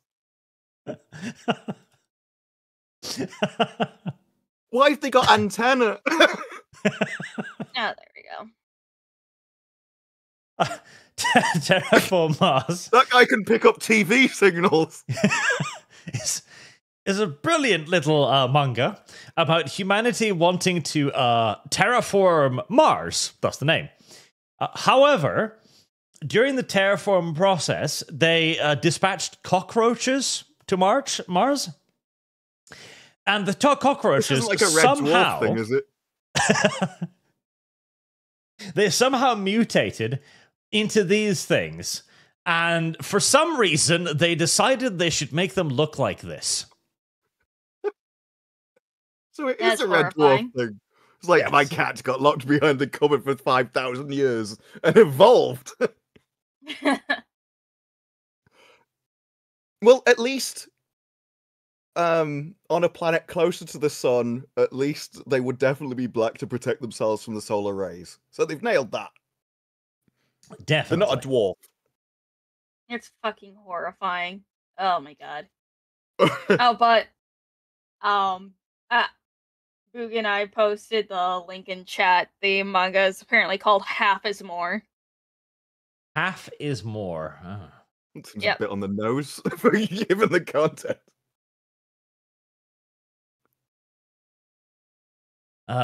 Facing daily trials of racism, microaggression, otherness. I wish. I like the fact they're not even crying over like aggression. It's minor aggression. Yeah, Like even microaggression. small problems make me this upset.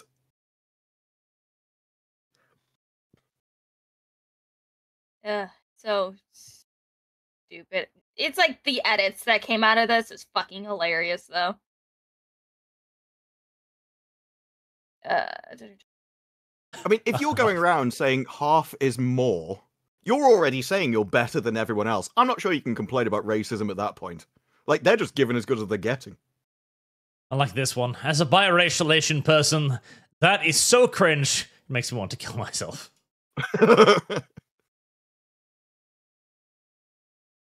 It reminds me, there was an ad for multiculturalism that was running in Japan. I could never find it again. I was looking for it. But basically, there's a woman with a stroller with a child who is like, look, he's at the bottom of the stairs. And he's like, oh my God, how will I ever get the stroller up the stairs? And a white guy comes along and helps her by picking up the stroller and carrying it up the stairs. And it ends with basically like, multiculturalism is good.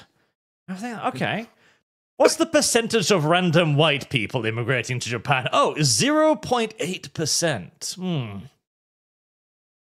What's by far the largest demographic immigrating to Japan? Ah, Indians.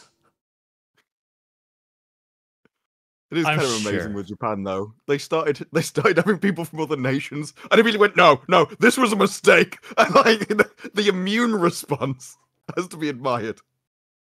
Oh, holy shit, there we go. Boog found that one. Okay, let me bring that up. This one's actually kind of good. Ah, yes. We'll have a look at this one. I'm pretty sure it's in Waponese, so you're not going to understand a fucking word they're saying, but that's normal. 今日公園でとても親切な人に出会った。 Oh, look, it has subtitles. あまりのさりげなさに感謝の言葉も忘れてただ頭を下げただけだった。でもあの時どう言えばよかったのかな。サンキュー、オブリガード、それともメルシー。やっぱりありがとうだよね。一つ空の下、共に生きよう。What does she think a head nod is? Like, what message does she think? That is thank you. That's what it means.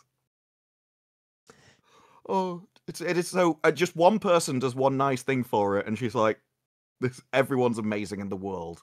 Yes, everyone's amazing. Everyone is just perfect. I mean, this is different than the other adverts they do, such as when one of them ran her boyfriend through a washing machine, and he came out a different color. Yeah, that was Chinese. I like that one. Oh, okay. I wasn't sure which nation it was from. But unfortunately for the Japanese, it's not majoritively random French people moving to their country. Strangely enough. Also, they didn't depict the French people who just set fire to their own cities every weekend. No, not those French people. Yeah, there is a range of French people. I think, here we go. So, China number 1. Vietnam, South Korea, Philippines, Nepal, Brazil, Indonesia, Myanmar, Taiwan, United States, but this one's a bit misleading because it's mostly military bases. Oh. Thailand, Sri Lanka, India, Peru, Bangladesh, Pakistan, Cambodia, Mongolia. Oh, there we go. There's the French.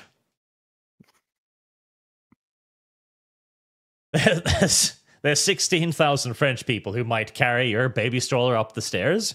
And there's 53,000 Indians who might kick it down the stairs. Okay, it's funny how they have South Korea at number 3, but then you just look between Cambodia and Mongolia, and then there's Korea. Is there? Where the fuck is Korea? Oh yeah, Korea. Between Cambodia and Mongolia. South Korea and Korea. Uh-huh. I guess that's the other Korea. It's the other one.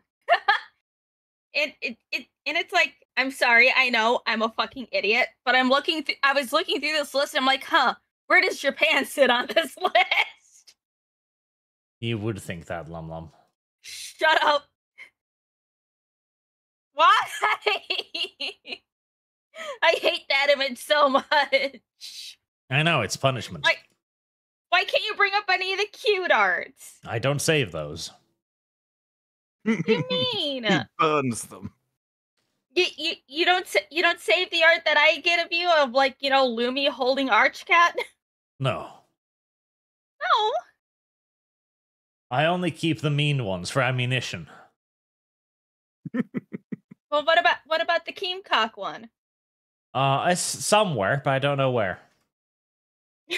It's because it's too nice. Probably. This actually looks like a monster from Vampire the Masquerade. The first It game. kind of does. The one in the sort of the death video. Well, Lum Lum would probably enjoy that one, so. Oh my god. I only save the mean ones, Lum Lum, because that's used for ammunition. Everything else is discarded rapidly. Mean. As I call Bolsh, knowing prank YouTubers, I also side with the other guy. Hell, I would even give him a medal. I agree, shooting nuisance tubers should not be a crime. In fact, not doing so should be a crime. There was a guy over here that would steal someone's dog and just run down the street with it. It's like, is that a prank at that point, or are you just kidnapping a pet? Yeah, I'm pretty sure that's just theft. Yeah. So, Jard, Space Marine 1 went through... Oh, yep. I wonder if they will ever fix that fucking memory leak. Probably not. It's too much effort. Space Marine 1 went through 2 different developers. It did it. I didn't even know that. Horseradish Power. Apparently, Damsel is at the end of VTM 2. Oh god, I'm not sure how much I look forward to that. Mario Trujillo, 2 separate development entries on Wikipedia was all I need to know. Do you know how many record fuck-ups you need before those pricks acknowledge? No. Jackson Vo, here's Disparu. How many feet pics did you have to send Lum Lum? None. It was just the threat of English feet. That was enough. Oh my It's like god. nobody wants to see those. Even people that like feet don't want English feet. Brandon, all of the visual novels on Steam were better than Bloodlines too. Milking Farm. Good. Good. More Milking Farm. No, less Milking Farm. $800 for now for Milking Farm. We're getting very close, chat. What the fuck did you send the goal at, Arch? Close enough to be reachable. Close enough to 2,000 this time? Isn't that a bit much, Lum Lum? 1,000? Shouldn't we lower it so people can listen No. and enjoy? No. Because that means I have to spend another $20 on a goddamn book. Lum Lum, why are you As complaining? if you don't already own it. Yeah. As far as Literally, both you and Mal, you bought physical fucking copies. I didn't ask for that. I don't like reading on screens. It's just gotten the audiobook. I don't like listening to audiobooks. People who narrate stuff to me piss me off. Hey. Nice, obedient Mal just buys the smut book and doesn't ask questions. Lum Lum has to object, but still gets it in like 3 copies. One to keep, one to laminate, and one for reading. Arch. Shut up. Are you ready Well, to rut it's this like yellow mare's there always used to be a fluttery, meme that when buttery bud? people started to stream and they'd have cameras on, if they wanted to appear intellectual, they'd have a load of books behind them that they were all, look how many books I've read. And now Book Talk is just the amount of smut they've read, and they still put it behind them. So you do need physical copies for that. You do. I mean, I just got the fucking digital because I don't want that in my house, but well, Lum both ordered hardback copies, probably collector's There editions. is no hardback copies of Milking Farm. The fuck's wrong with you? It's because it's too heavy to hold with one hand. Yeah. Oh my god. It's like I think I only have 3 smutty books. Well, granted, one of them is a series. But anyways, it's like there's unfortunately Milking Farm. I have Metamorphosis, which I still need to get the hardcover for. Are you ready And to rut I this have yellow mare's the fluttery, series buttery bud? Killing Stalking. You can't count a series of books as one book and go, I've only owned 3. Okay, fine. There was 8. Oh, suddenly the We number trebled inflates. the number instantly. There is 8 volumes of Killing Stalking. It's a lot of hours. Mercenary71, hi Lumi. Did you see the thing that I used to break art with? As a Bloodlines 2, this was complete and total malicious intent behind making it bad. Yes. And play the GOG of Bloodlines with mods, or it won't work. Yeah, you do need to mod Bloodlines 1 a little bit, otherwise it's going to be challenging. And Zedekai, as a dyed-in-the-wool Nosferatu fanboy, Tolly makes me want to kick a wall until all my toes break off my foot. The mincing fig is a figurehead of everything wrong with the new world of darkness. Yes, yes it is. And Marine Alpha can't even do separate male and female voices. It's a voice 1 to 5 or something, not female 3 or male stalwart. You have bodies now. Body A, body B. Body B almost always has a weird urge to cover their chests. Nobody quite knows why. Oh, and we should get the final topic in as well. Halo is coming to PlayStation, which is an interesting state of affair. The answer.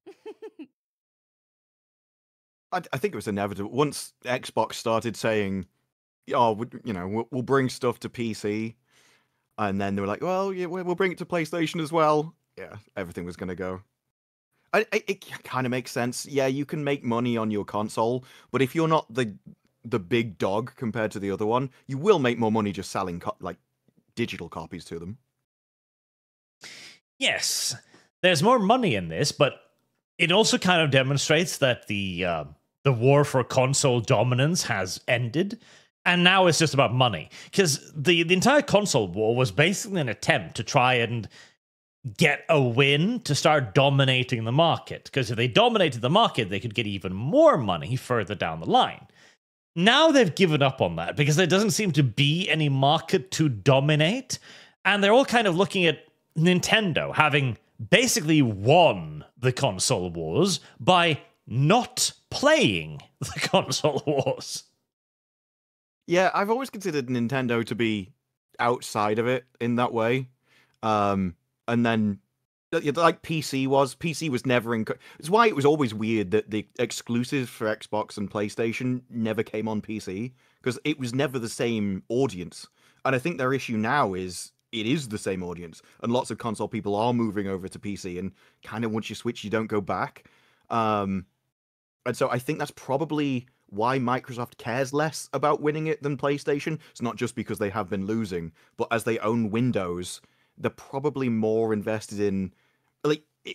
they have more advantage if everything goes platform free, because the platform you're going to go onto is Windows. And so if they can work out a monetization there, they really don't even need Xbox.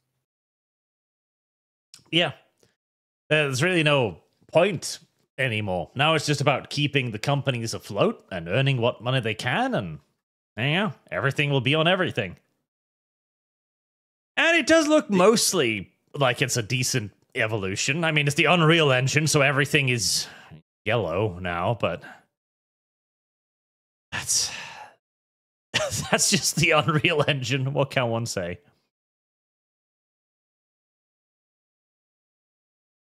Also, I do like the fact that they added an ammo counter to the Needler. You know, the gun that has the ammo on top. I was about to say you could just count the ammo. You don't need a counter. I really like that. Because the cool thing about the Needler was that, you know, the ammo was, of course, on top. So you'd have at a glance the ammo you had. And it was something different. So the aliens wouldn't count ammo like the humans would. Instead, they've now added on a little bit at the back, which is, like, it's no easier to count the little pink dot than it is to count the shard. So what the fuck even is the point of this? One of my favorite bits of the Halo TV series is where his gun has an ammo counter on it, and it goes down to 3 bullets, and he just keeps shooting and shooting and shooting. And it doesn't even match remotely, like they don't care. And the only time they put any effort in is it was left with 1 bullet, which is used later in the series. So, with ammo counters like that, I wouldn't even trust it on the back of a Halo gun.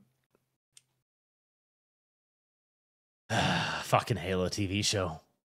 There are one of their later episodes where there was like a big action sequence when they ran out of budgets and they were using still PNGs for muzzle flash. I like how his helmet just became like a bicycle helmet. He only put it on when he was driving, just in case he crashed. Yep. The moment he got out of the car, he took it off. And the worst part, like, they did that because of the contract with the guy. God, I've forgotten his name now. But he basically said, like, I'm only going to do the role if I can take off the helmet all the time, because he wanted to be famous. It's like, you could not have done yourself a bigger disfavor than that. Because now everybody knows you're that piece of shit that ruined Halo. Well, also, like, he gave an interview and he's like, I feel it's important for people, if they want to bond with a character, to see the emotion on their face. And this would have been a lot stronger argument if you hadn't chosen a guy who has less expressions than a helmet. Yes.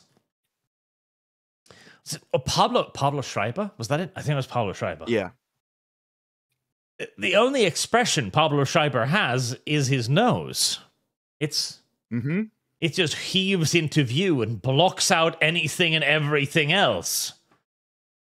My favorite quote from that series, I think it was in episode 1 or 2, where the girl's with him, and she says, "What do you like?" And there's a pause, and he just goes, "Nuts."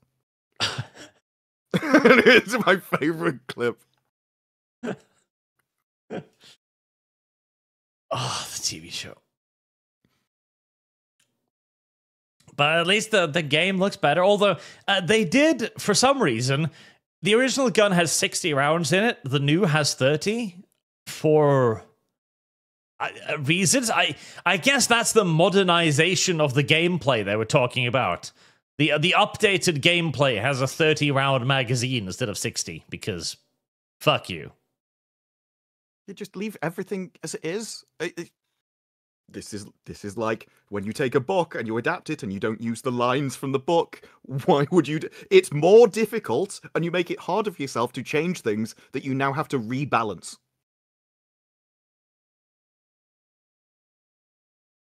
I guess they don't even really care. They know this will come out. It'll sell the copies it does, and they pretty much just took the source code and fucking shoved it into Unreal Engine. So. It's not like Halo is a dead cert, though. The last game flopped. So they can't be that confident about it. Maybe? I feel like this is one of those old school IPs that just kind of flounders right now. Like, it's there, but nobody's quite sure what to do with it. Yeah, because there's still a lot of nostalgia from the original games, and people do play... You ignorant like, people slut. still play them and play the multiplayer. But if you're going in to change it, you're just going to piss them off. So that they'll just stay with what they already have. And there you go, chat. You reach the small lum on head goal. Thanks. Still funny. I just hope if that's the worst changes they do, then fine. At least they're not going to try and modernize it too much. Well, that's the change you know about. That's true. That is the change you know about. I always think if you're willing to change something so minor for absolutely no reason whatsoever, what else are you doing? Well, I mean, I feel like surely the lessons have been learned now. There was even the other day, another one of the progressive news sites basically laid off half of their staff. Like, I feel like all of these websites are now just running off fumes. A handful of writers that are remaining, probably using ChatGPT more so than the internet for writing now. Yeah, the gamer was a guarantee. If you wanted a funny article on a game, they would have it. It would just be the worst take imaginable. Probably hating gamers again in some kind of shape or form. And yet, unfortunately, that did not prove to be a long-term business strategy. No, years ago, there was a Kotaku editor who took over and they did this big, long article about essentially what the problems with the website were and what they were going to do with their tenure. And a lot of it was complaining that they didn't want to teach gamers about racism anymore. That should be a lesson that they've already learned, but they feel like they have to. And it was getting in the, playing games was getting in the way of having to do this education. It was taking up so much of the article and stuff. And one of the things they said they complained about was their strategy was essentially to get Google traffic. So if they were controversial, they thought they could piss you off and there would just be more Google traffic coming in. And they didn't need repeat customers because it was just coming from Google. And they never realized that eventually you will go through every gamer on the planet. It's inevitable. And they will all hate you. I was like, yeah, so the Google traffic, that stopped. We don't know what to do anymore.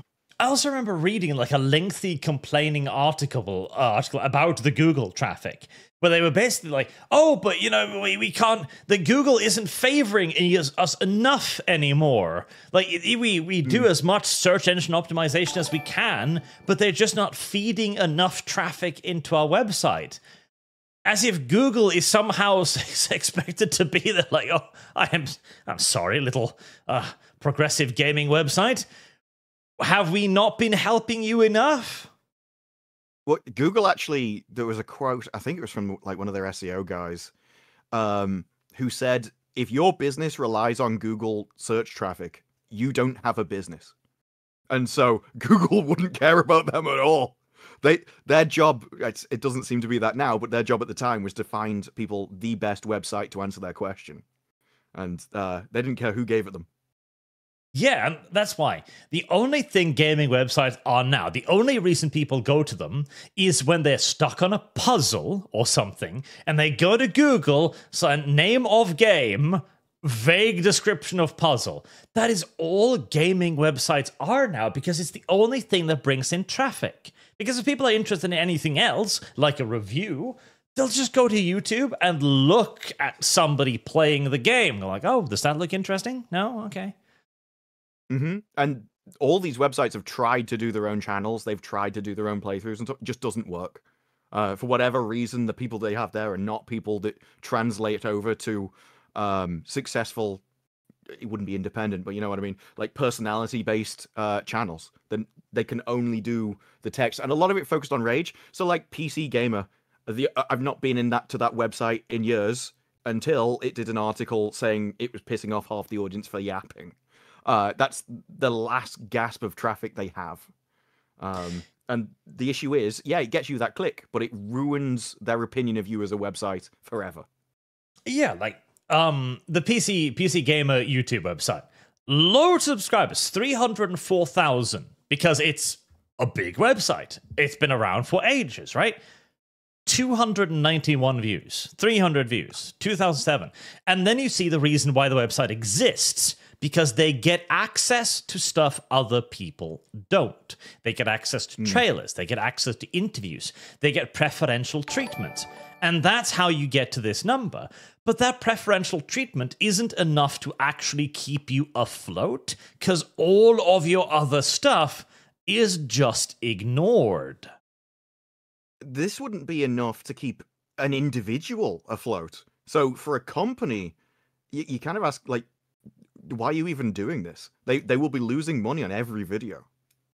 Yeah, and you've got like the big ones, which are the exclusives. And the problem is you're selling your soul in order to get these exclusives.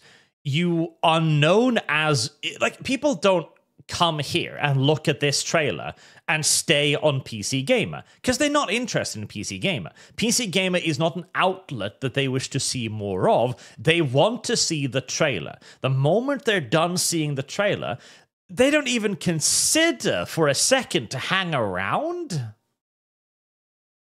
Yeah, and it's like I reference their reviews, but I reference them as a joke. So it's like the Marvels got an 8, Willow got a 9, Gollum got a 4.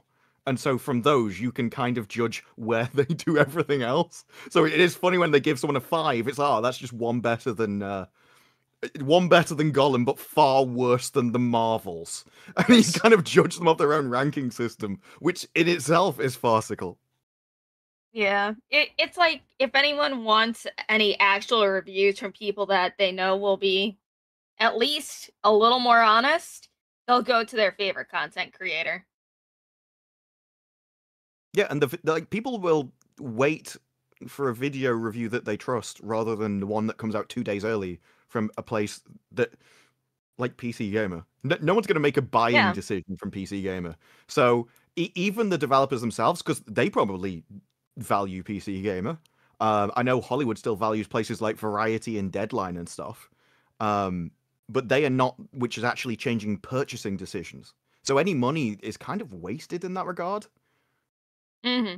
It's like I enjoy how Vara Dark and Hypnotic does their reviews. They'll play through the entirety of the game first, then they'll do their review, which a lot of people respect, especially when they see, okay, this person did this many streams, played through the entire game, and then did a review the day after, while everything is still fresh in their mind. That's something else that places like PC Gamer have commented on. They may get a game early, but they'll get it a few days and have to rush through, basically skipping as much of the content as possible to try and just say, yeah, we reached this point or we finished it or whatever. You know, finishing a game for a game journalist is difficult enough. Yep. And again, just so they can get the review out. And the problem again is I see people in chat saying like a lot of game reviews did that. It's like maybe back in the day, but now people who write for like PC Gamer or IGN and stuff have other people play the game for them and then they write up the article. And the problem too is, right, the people who go to these sites, they aren't the informed customer. They are the casual. The casual goes to these sites to get the information about basically the release date of the next Call of Duty. That's about it. You're not persuading anyone. You're not selling anyone. And I think a lot of the companies have realized this and have switched over to Twitter marketing. With the new Superman movie, for example, there was surprisingly little official coverage. But for like a month after release, there was everywhere on Twitter. Oh, God, it's so good. Oh, it's so good. Oh, it's so good. The same wording, the same clips, constantly. I think most of these companies have just switched over to buying bot farms, basically, to hype up their stuff on such a size and mass that it seems to the casual observer to be an organic groundswell of support. There was an article recently of Lionsgate saying that they have hired TikTok editors. Oh god. It's because they don't know how to do social anything. So they did say they're just going to the people who are already successful. They're already putting out the kind of content we wanted, and now we're just getting them to do it for us. So yeah, it's kind of an open secret in that regard. Yep. And also, I've seen this post from Neon the other day. I just posted in live links where companies made it a lot easier to have bots work for you and make them look like organic users. Yeah. Yeah, if you hook it up to ChatGPT or whatever, they will reply all day. And again, like, there's no way to tell this, because you can have an account that is just basically a marketing account that can look normal. It picks a random picture, it takes a random name, etc., and it makes a post that looks pseudo-organic. Again, just go to ChatGPT or an AI and ask it to make 1,000 permutations and iterations on Superman is really good and post it. And there you go. You also have, especially on Twitter with the monetization, if you're from a country where the Twitter money is way more than you would make at a job, then you can spend all day making as many Twitter accounts as you want and just choosing niches for them. And all you do is push those. And then when the Superman burns out, you just make one for whatever the next movie is, and you just go over it again. And so all they have to do is spam out as many posts as they could even do it both ways. Spam out negative posts and positive posts on separate accounts. And it's just about farming as many views as possible. Yeah. Yep. But did you see that Elon said he wants to get rid of the creator program for paying for post interactions and everything like that? Not Elon, I think, but one of the employees. Yeah, Elon posted underneath that that's not what he wanted to do, but it's about getting the money to the right places. So I think he agreed that it has problems, but not that it should just be axed. Honestly, I think they should just work more on their Twitter live stream stuff. Because please, I already stream there. Let me make money there streaming, Elon. Well, the issue is, right, because the guy who made the original post was also a fucking idiot who has been proven to probably have been a little bit fraudulently increasing payments to people he likes, etc. Yeah. A random 10 grand goes into someone's account after he says check again. Yeah. So there's that. But the monetization program isn't the problem, because you need content. That's the entire point of Twitter. It is to generate content for people to engage with. If you don't incentivize people to make content on Twitter, they're not going to make content on Twitter. At the very least, they're not going to make anywhere near as much content on Twitter. Duh. So monetization is good, but the problem is what you incentivize. If you simply incentivize the largest amount of clicks and views, then what you're going to get is basically a formulaic, like, controversial image and like a little bit of text like, whoa, isn't that crazy? Or, hey, what about this? Do you agree? Or AI video of a dog saving a baby. There are those animal Twitter accounts do bank. This is just like cat videos, and everyone has millions of impressions.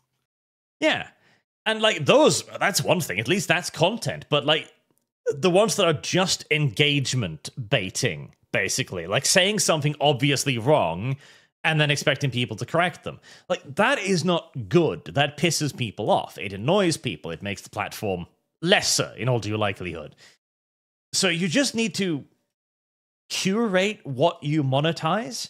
I think something like not a not a subscription system, but like a premium like system where I don't know if you'd monetize it, but you'd have an X amount of likes each month, for example. That would be like a super like, and you give these out, and that's the algorithm goes to extra reward. Because then you'd give that out to things that you really, really liked, instead of just as a random reaction to clicking something. But that also then, of course, assumes that people will actually like the quality content instead of the engagement farming, so who the fuck knows? And you end up with the system that you've got now, where because now it's done off replies from paid accounts, you end up with a load of people getting into a group, and all they do is just reply on each other's accounts all day, every day. Yeah. And that pays for itself. Yeah. So, yeah, it will always be kind of exploited. But YouTube went through this. Thumbnails used to be random tits, because that's what got people to click on them. And so people used to clickbait this, and they came up with a way around it. It's just that theirs is a lot easier with videos, because you can kind of measure satisfaction via percent watched of a video. The longer they stay, the more they like the video. Whereas with a tweet, you kind of read it and scroll on. And so there isn't as many signals for them to filter whether you're happy or not. And in fact, they've even said they like putting things you dislike in your feed. So if you interact with it, it just assumes you like being disgusted by it. So they will put more of the disgusting stuff in your feed. So the only way to get rid of it is completely ignore it. The best one I heard from him was basically Grok does it, and you can tell Grok what you want to see and it finds it for you. Yep. So it's a bit of a complicated system, but definitely moving Twitter towards more of a video platform, streaming platform like the others is probably not a terrible idea. It's just expensive. Yeah, and it's going to have its own problems as well. And because, especially with the bot farms, because that was what killed the YouTube promotion system, where YouTube gave you the option to buy a promotion on YouTube that would boost your video, quote unquote. That worked for a little bit, but the problem was that YouTube would push the video to accounts it knew would click on promoted material. The accounts that would most often click on promoted material were bot accounts. And so, YouTube built up a habit of pushing promotional material to bot accounts, further rewarding the bot accounts for clicking on the material. Until you ended up in a situation where only bot accounts would produce, like, because you paid for X amount of impressions, and the bot accounts would eat up all of those impressions, and you would be left with nothing.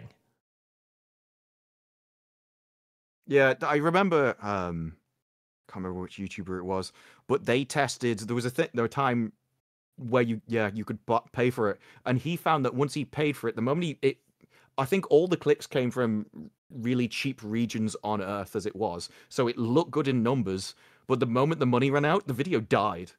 Yes. Because they weren't interested in the video. So I think even when it found humans, like cheap humans, it was like they clicked an advert essentially, and they weren't there because they liked the streamer or anything, so it kills the metric of the video and harms the channel overall. So a lot of YouTube's monetization has failed that way. I know they have a current one where viewers can give you like points or something, and they have so many points. I don't know where they get it from or how many they have per month or whatever. But that seems better.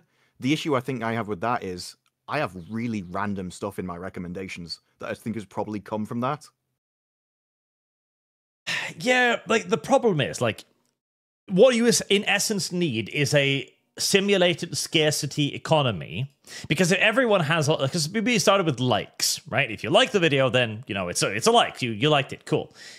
But they started raping the corporation, so they started getting the likes and the dislikes to be the same thing, and eventually they removed the dislikes. So now that's not a good way to measure anything anymore. We're basically recreating the like system, but it should be made limited. So you only have a certain amount of likes a month. So it kind of becomes a scarcity metric to hopefully be something you give away sparingly, which could work, but it could also very easily just be one of those situations where the rich gets richer. So accounts like Markiplier, the massive accounts, will get 10,000 of these points a month, and somebody else will get 5, and so you're kind of back to the same situation you were in. I still think the subscription method was the best way of doing it. It's so weird to me to get rid of that. When the guy goes, I subscribe to this guy because I want to see the stuff. And like, no, you don't. It's bizarre. We don't know that. We'll determine if you really want to see that. And that too was because YouTube noticed, okay, if you were subscribed to a channel, that didn't mean you guaranteedly clicked the video. And so they were like, well, that's not an accurate way of judging things. Like, I mean, yeah, but sometimes you're just not feeling it at that moment. Sometimes you see it and you're like, oh, I'm going to watch that later, etc. There's a million reasons why you wouldn't. And then you'll end up watching one random video and it spams you for days with this new... It's like, oh, we found a new interest for you. It's like, no, I only wanted to watch that one video. Yep. And it can do serious damage to channels too. My little friend Kibbs did the promotional thing back when it was first starting.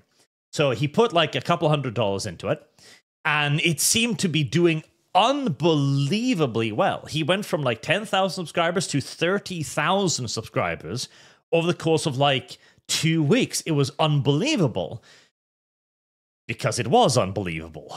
Practically every single one of those was a bot. Mm. And that, of course, wrecked his long-term algorithm. Because now YouTube is looking at his channel and going, hold on, you have 30,000 subscribers, but you only have 1,000 views on this video. You must be shit! D-rank, D-rank, D-rank. Yeah, it sends the video out to a selection of your subscribers, and if they don't click it, video's dead. it's kind of wild. Yeah. Whilst also continuously YouTube punishing did you for add- the size. YouTube did add something new for like smaller channels to where like, okay, say that you go to a channel that has about like 5,000 subscribers or some shit like that. I don't know what the cap they put on it, but essentially if you go to the channel, there's this little thing called like, you know, a little hype button, and you earn hype points, I guess, by just passively watching videos. You can boost a video 3 times a day, so then it gets pushed in the algorithm more. That's how Pontius's video actually got pushed out a lot more. The one where he was calling out 40k fake lore YouTubers and shit. His video was like number 10, I believe, on that leaderboard. So it was getting pushed out a lot more. I mean, that works too, but I also hate the entire idea of it, because it started with like, hey, if you liked the video, leave a like. Then became, hey, if you like the video, leave a like and click the bell button thing. And it was like, oh, hey, if you like the video, leave a like, click the button, subscribe. We're gonna need a list at this point.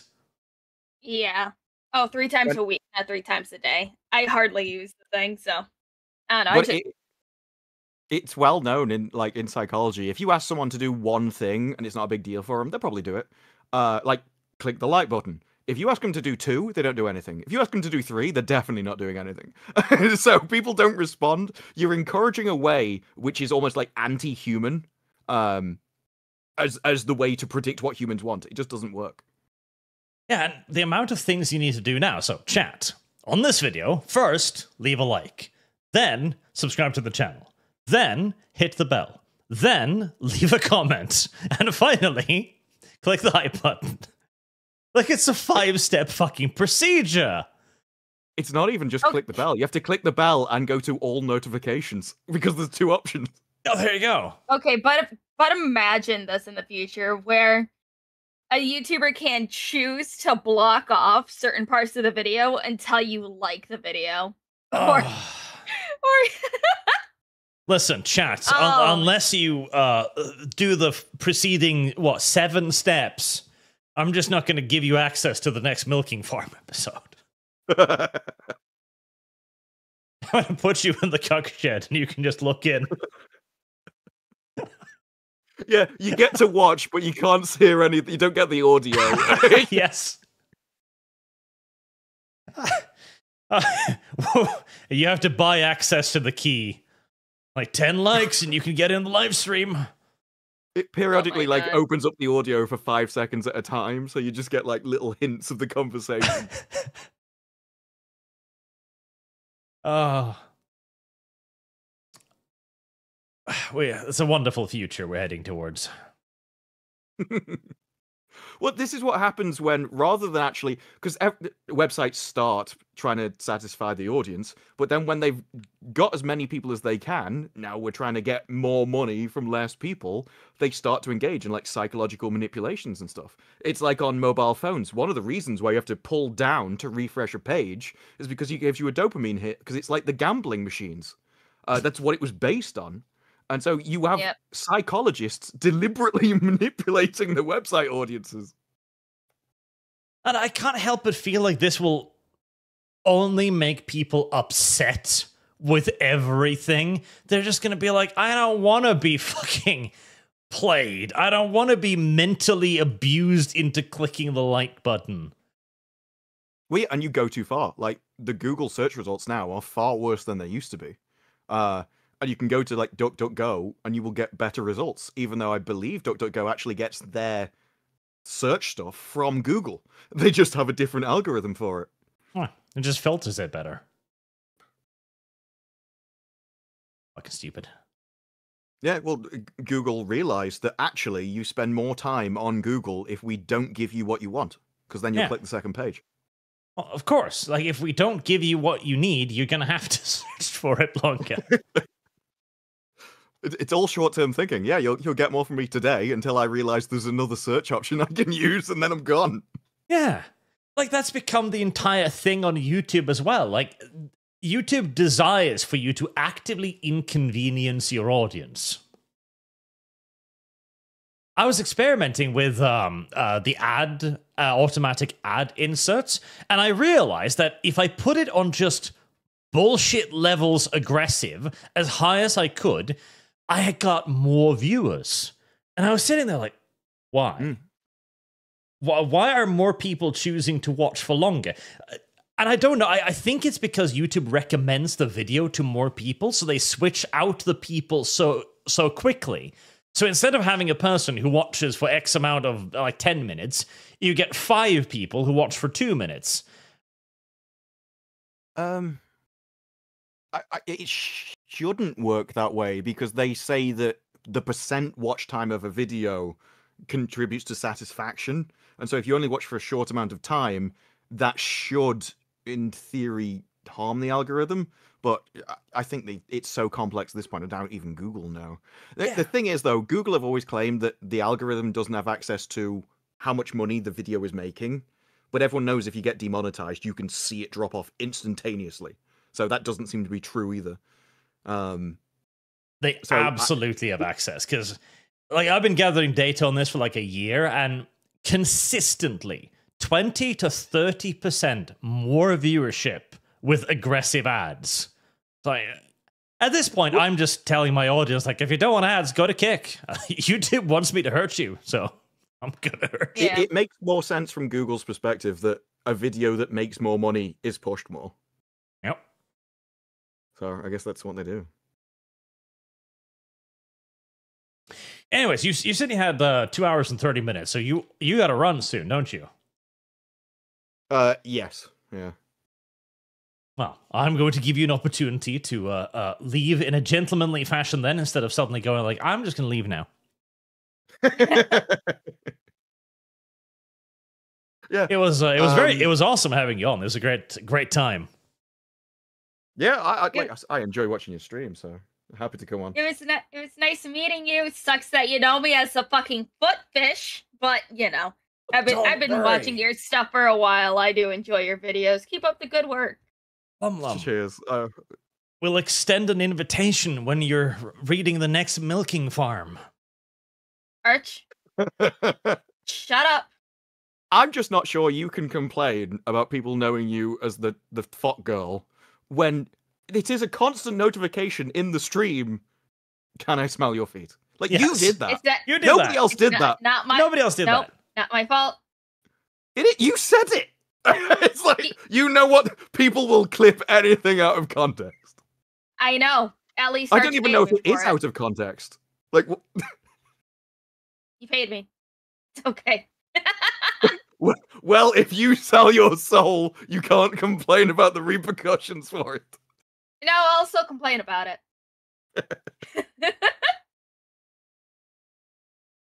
But yeah, it's been fun. Have to come on. Absolutely, it was great. Hopefully, we can get you back some other time. Yeah, be happy to. But for now, I shall head out, and I hope you both enjoy your next milking farm. Are you gonna do the 0.5s, or are you just gonna do the whole numbers? We might do the 0.5 as a bonus, as an additional torture for Lum.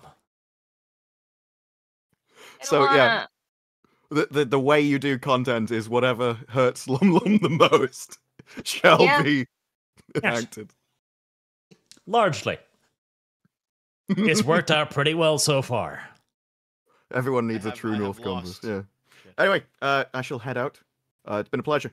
I'll see ya. See you, Matt. See ya. Look at that, Lum Lum. Another person who knows you primarily for being a weirdo on the internet. Shut up. And think of it, he still doesn't even know the complete lore, like how you Dutch oven Moose Man. Oh my god. That doesn't happen. How you bake the choom cookies. No! There's so much depravity yet to experience.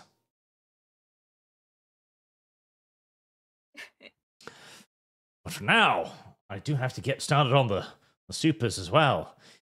Dragon Mage, something I've noticed that hate about modern media is monster villains not being allowed to be monsters villains anymore. Instead, they're all just misunderstood. Yes, the Blizzard problem. Blizzard did that. I hate them for it. Shit. The foot-hating fish gave 500 warp tokens to say, "Do not lie, Lumi. We know you like feet, fish traitor." Shut up. We do know. We do know. We do know. There's no doubt. There's no questions. There's only certainty. Marksman, hooray! Disparu is here after the Milking Farm reading. Is he joining for the second reading of Milking Farm? Oh, let's play him the horse audio. Disparu loves cursed stuff and can share it with others. For Friendship with Benefit Fund. Well, we do need more quotes of Lum Lum reading questionable novels. That is true.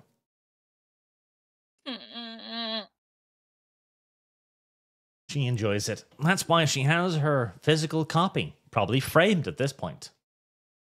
Shut up. Angelos, Arch, you were too hard on Mecha Man. If you do the math, he was doing Mecha Man since he was 11.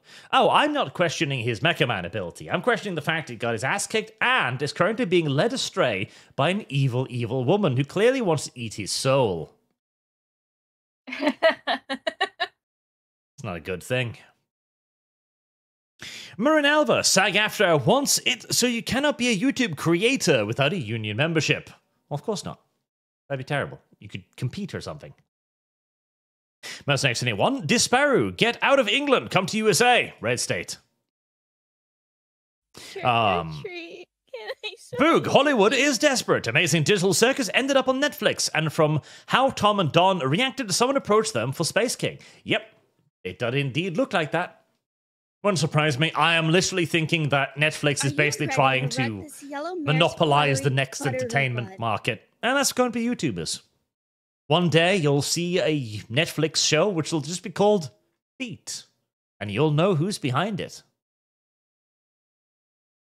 Shut up. No. And that's only if Lum Lum can't get the official license to her favorite video game, Souls of the Damned. In which case, that will be the title. No! I still love the fact that you made a video game like this, Lum Lum. It'll never not be funny.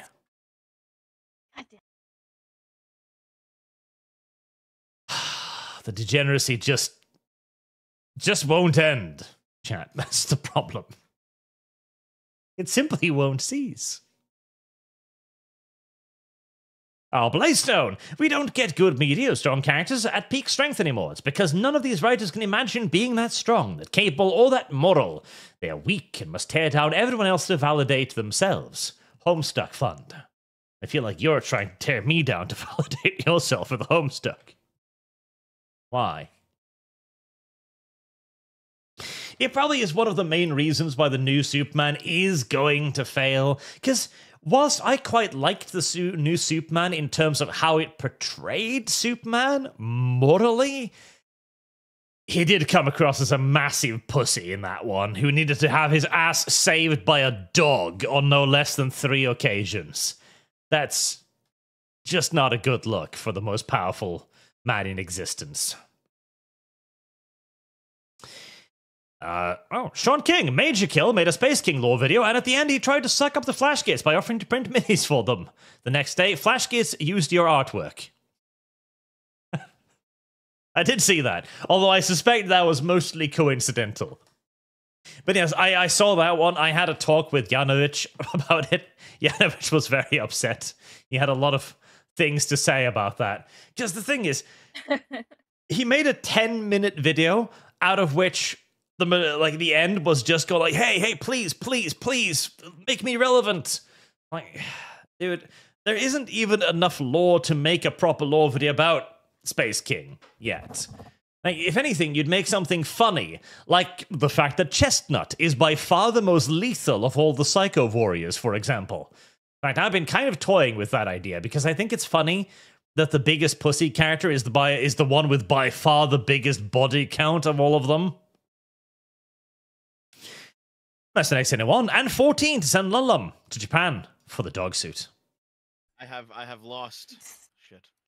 Nicholas, this is the same as when all the dev studios wanted to make a WoW killer.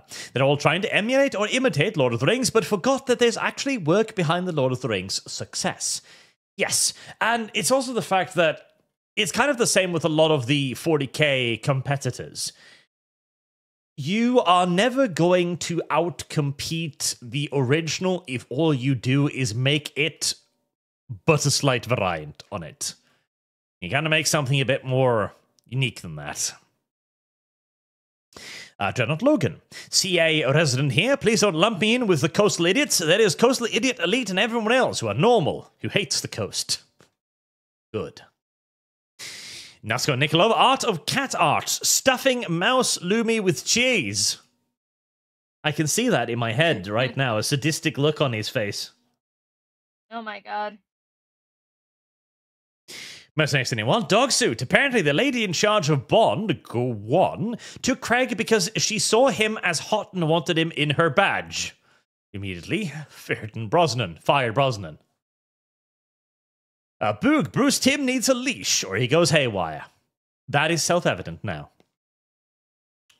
Carlos Bastias, it's because Bruce Timm just did the art of the old cartoon. It was Paul Dini who wrote all those stories. Bruce Timm just took all the credit. That is something I have learned afterwards, yes. Clearly, Bruce Dini was the leash. Lucian the Witch, Lum decides where this goes. Help make Arch suffer. Darkwood. I will get Darkwood funded. Another to Milking Farm. Darkwood! You sure are interested in that thing, aren't you? Shut up, Art. Don't worry. I won't publicly shame you for your fetishes. I'd never do that. 1, you're a fucking liar. And 2, not my fetish. But, Lum, both of those can't be true at the same time.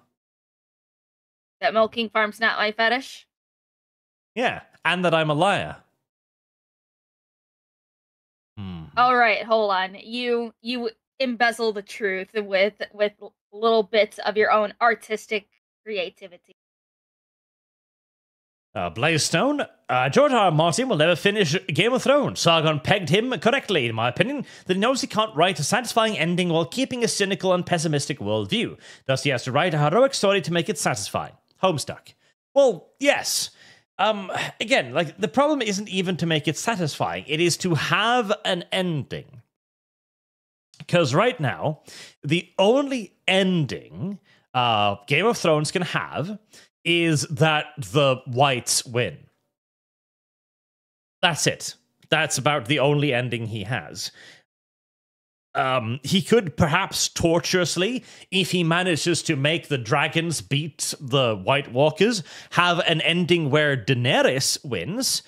But even that is not a good ending because Daenerys herself, too, has been set up this entire time as the character who breaks the wheel. And the only way to break the wheel, which is the continuation of the power struggle, is to become a fucking tyrant or burn everything to the ground.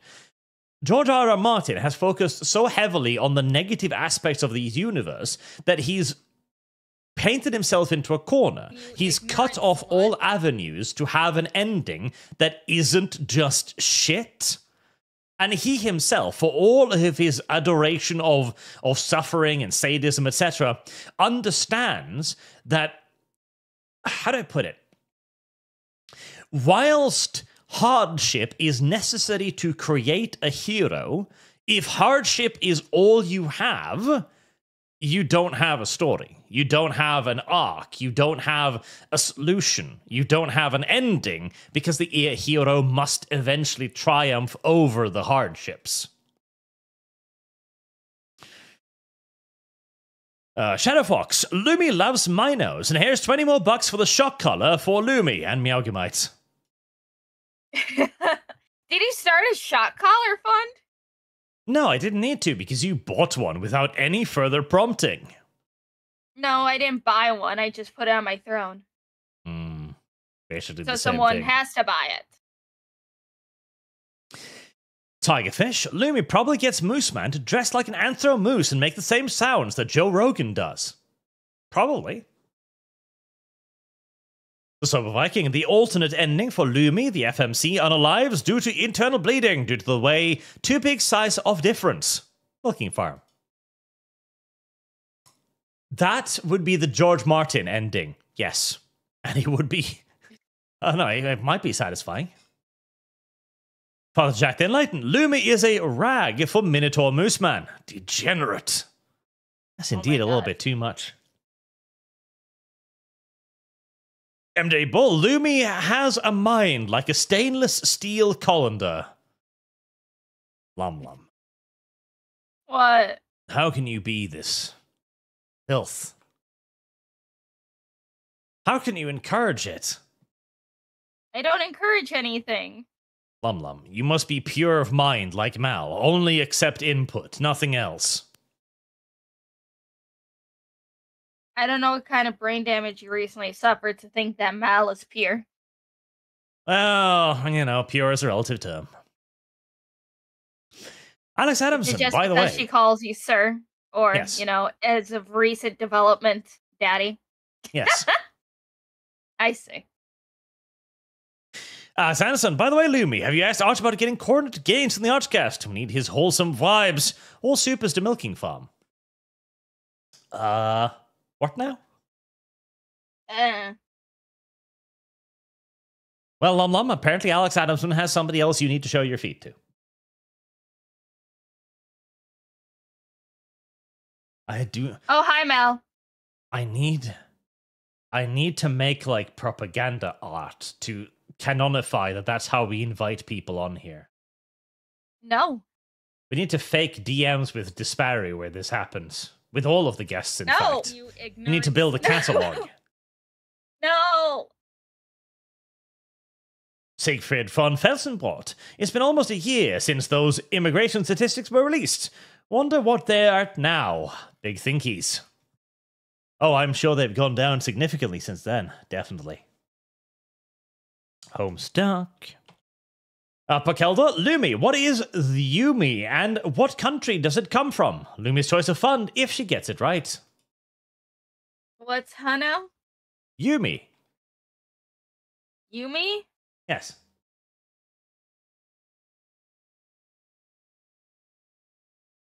I don't know. You are a disappointment, Lum Lum. It's Bo. The bow?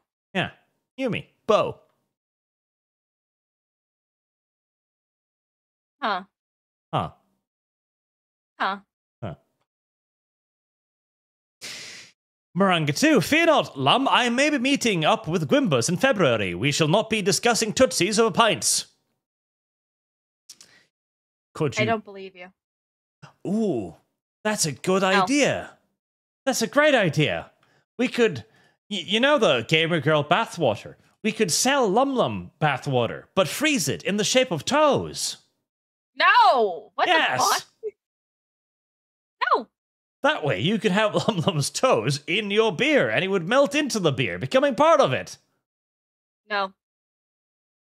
This is a genius idea. We should push forward on No. this. It's No. It's merchandise. Shut up. Another text in I Paul. have Lum Lum, lost. what caliber is the AR-57 in?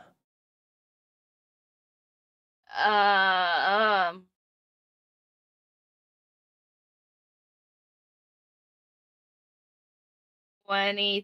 22 millimeter question mark? Sort of, but it's not a 22 millimeter gun, Lum. I don't know. So, this Lum, this is the AR-57. Now, if notice its size. If its caliber was 20 millimeters, it would look like this.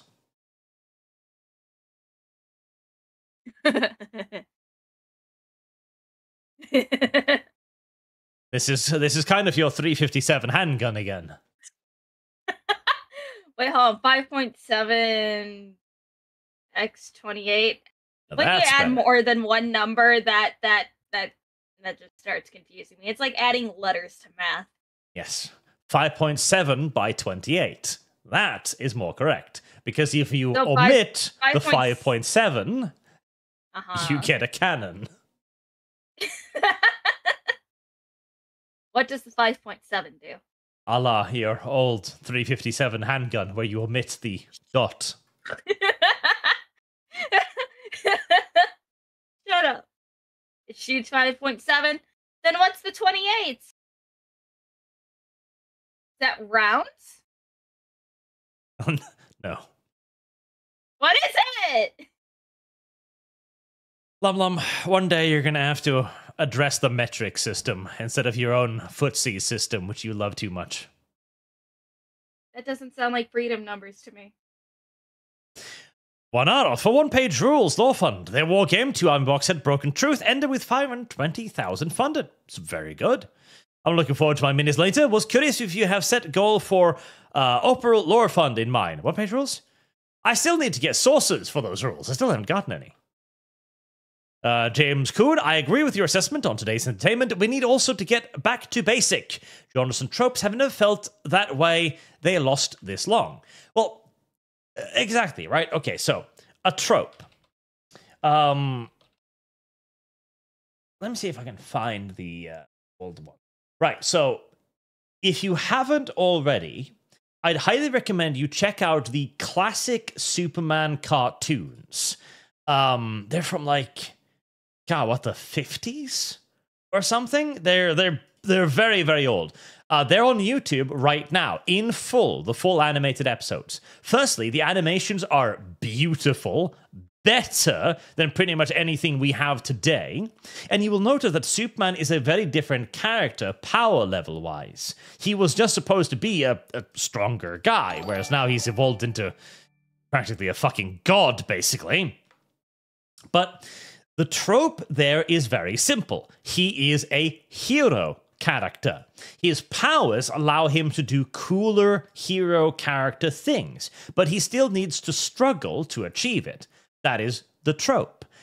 Now, what we do is we have to add on too many layers on the trope, because otherwise the trope will become too simplistic. And we fear that then you'd get a 2D character. The reason why the new Superman feels off is because you're too far into his story.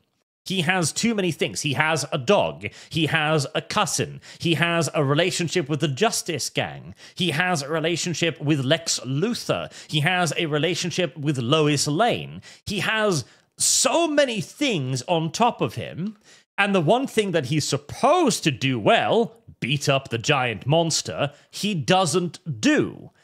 Which makes him feel shit. You've buried the trope in additive elements without creating a fundament. And so you just have a bunch of random garbage floating empty in the air. The old Superman animated show, too, is very, very good. Superman there, too, is far more limited. For example, Superman needs to breathe, as it basically adopts the idea that he isn't super strong. He, in essence, manages to create force fields around himself. That's why he manages to do shit that defies gravity, basically. I liked old Superman.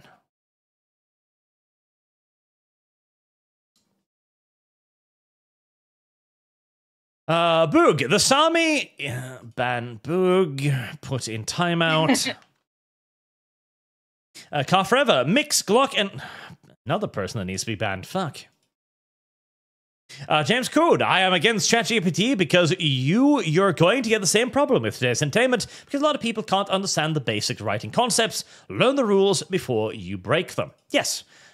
Iteration on innovation should only be done once you have a solid foundation in dogma. Now, the amusing thing is, ChatGPT has a better foundation in basics than most modern-day writers have.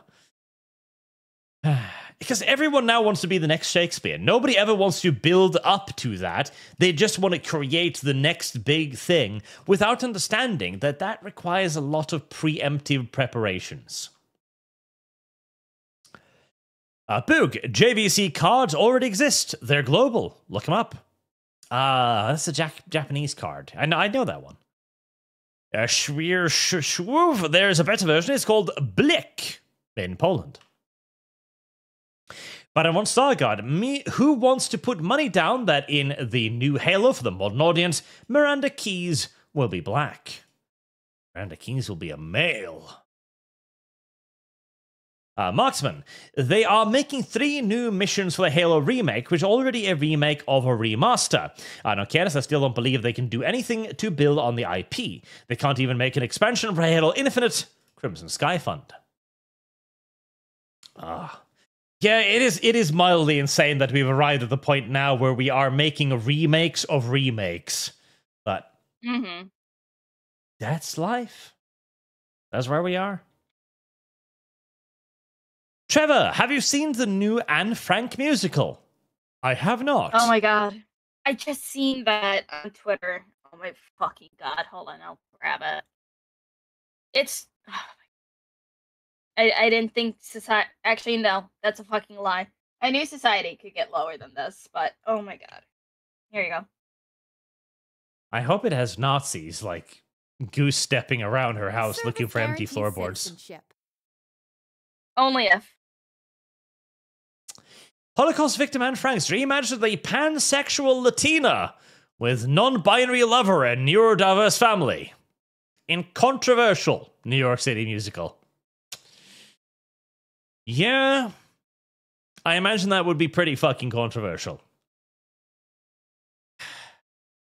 I need to see if I can somehow find this thing now. I need to watch this in its entirety. If you scroll down, you should be able to see the comment on Playbill.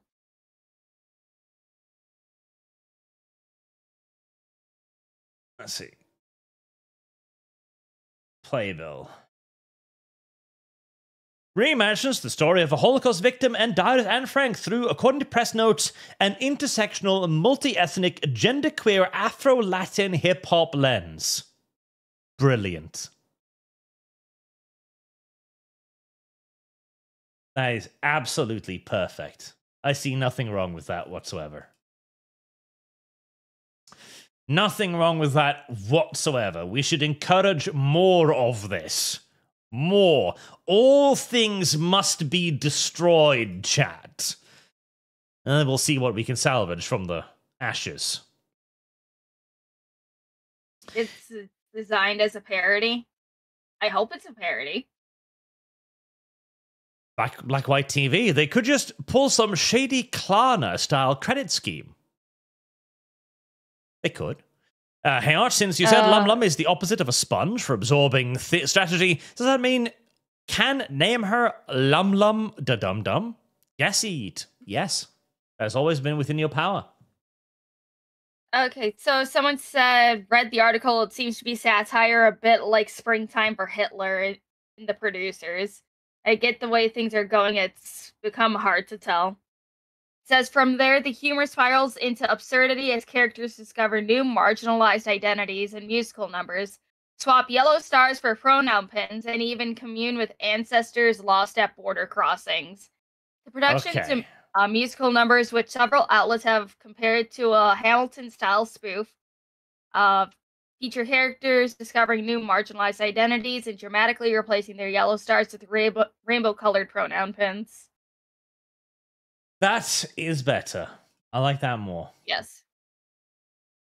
As we all, of course, all know, that Springtime for Hitler is one of the best musical numbers ever produced. Hold on. There's a naughty rainer there. There's a naughty windmill there. We need to replace it with something else. There we go. Just gotta put a smiley face over it. It's okay. You gotta be a bit careful with the Virgin Windmill. YouTube doesn't like it too much. Just say it's the friendship pinwheel. It's okay. The pinwheel of friendship and inclusion. Yep. Ah, there you go.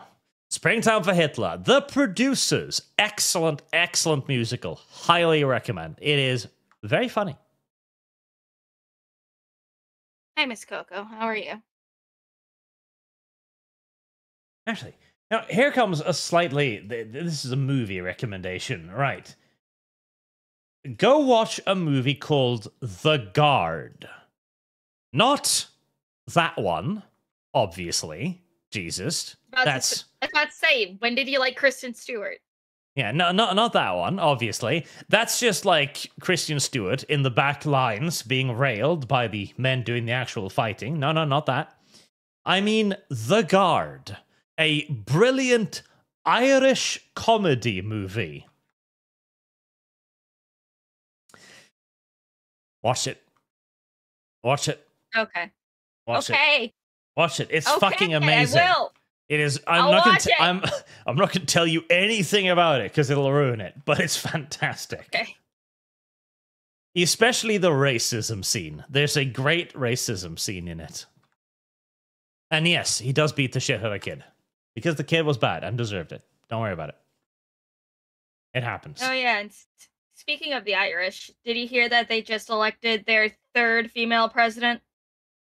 What happened to the two first? Fuck if I know. But I guess Ireland is gonna go even more left-leaning than they already are. Well, good for them. I hope their country burns. It's Ireland, Lum. There's nothing good in Ireland. Ireland deserves to become the wasteland that it was always meant to be. God tried to wipe the Irish people off the earth with the potato famine, but unfortunately they stole too many potatoes to be wiped out correctly. Jesus Christ, Arch. One of the great tragedies of our age. You just don't like the Irish? I don't like the Irish. They stole our potatoes. You like their propaganda, but you don't like the Irish. Yeah, the anti-Irish propaganda. Yes. Xenomorph Double Zeta. Glock had to redesign the pistol line because they're getting sued over the Glock switch. Also, YouTube is weird with handle name changes. I'm seeing that. Marksman. Oh, Arch, I think you missed my soup from yesterday. I saw a description for Vampire saying it takes place after a crusade that tries to wipe out the supernatural. Was that even mentioned in any game? No, right? What the fuck was the game they were making? They weren't making a game. That's how I think. They just weren't noticing. Test if Arch will notice this. Yes, I can see the pinned comment, Draken. What do you want from me? Sajad, I'll bet you orange to apples the people behind the multiculturalism push in Japan is Jewish. Early life. Remember, Lum, never look up the early life section. Okay. Alex Anderson. Since it's been brought up, Lumi, you should definitely read Terraform Mars. It's got gore. Lots of gore. You'll love it. Milking Farm. Okay. Lum does love the milking farms. No. No. Fuck you. And listen, Lum, you've got lots of new guests you can get on now. There was that nice lady who reacted to my video about the bad person at GW. You've got this cornet person, apparently. Look, Porkers is in chat. You can go to Porkers and sniff that person too. They had a crash out the other day going like, I really love crazy hentai and I will not be shamed. You two would get along very well. Good for them. I keep forgetting to message people because I get tired after work and then I go to bed. How could you? I know. How dare I work? Ugh, so terrible. How dare you work? Yes, even Mooseman was like, Lum, you are a Latino. You are not suited for manual labor. I like money. I wasn't making enough money to my satisfaction just streaming. I wanted more money. I go work. Edie. I like money. Capitalism is pretty darn neat. And plus, I like eating. And Wimbus. soon we'll go to Service guarantee. 12-hour shifts. But then every other week, I will have 5 days off. I need you to take the little retarded Lum pony and pin a star on it. Why? Nice big yellow star. Why? Dreyfy. Frankly speaking, of those random French, how many of those Frenchmen are actually ethnically French or grew up in France? A lot of reports like to play fast and loose with terms nowadays. Sadiq Khan as English as Churchill. That's true. Lumi loves the feet. Disparu, do you know Lumi is a London it girl who sells her feet on OnlyFans? I knew that. Shut up. Boog, I hate Windows 11. I need Steam OS for PC. Manga 2, Pablo Schreiber, a very German name for an Argentinian. Which, Phoenix Point. Pablo Schreiber. Something about that jawline as well. I think his parents came to Argentina on a boat. I wonder what they did on that boat, Lum Lum. I wonder why they were on that boat, Lum Lum. Care to speculate? I don't know. Did you hear the conspiracy theory now that Hitler was alive and he died in Argentina in like the 1990s? I've heard that one, yeah. I don't believe it, because I don't think Hitler would have been able to keep his mouth shut for that long. Like, if he got away, he'd be talking about it, you know? He'd be writing books down there.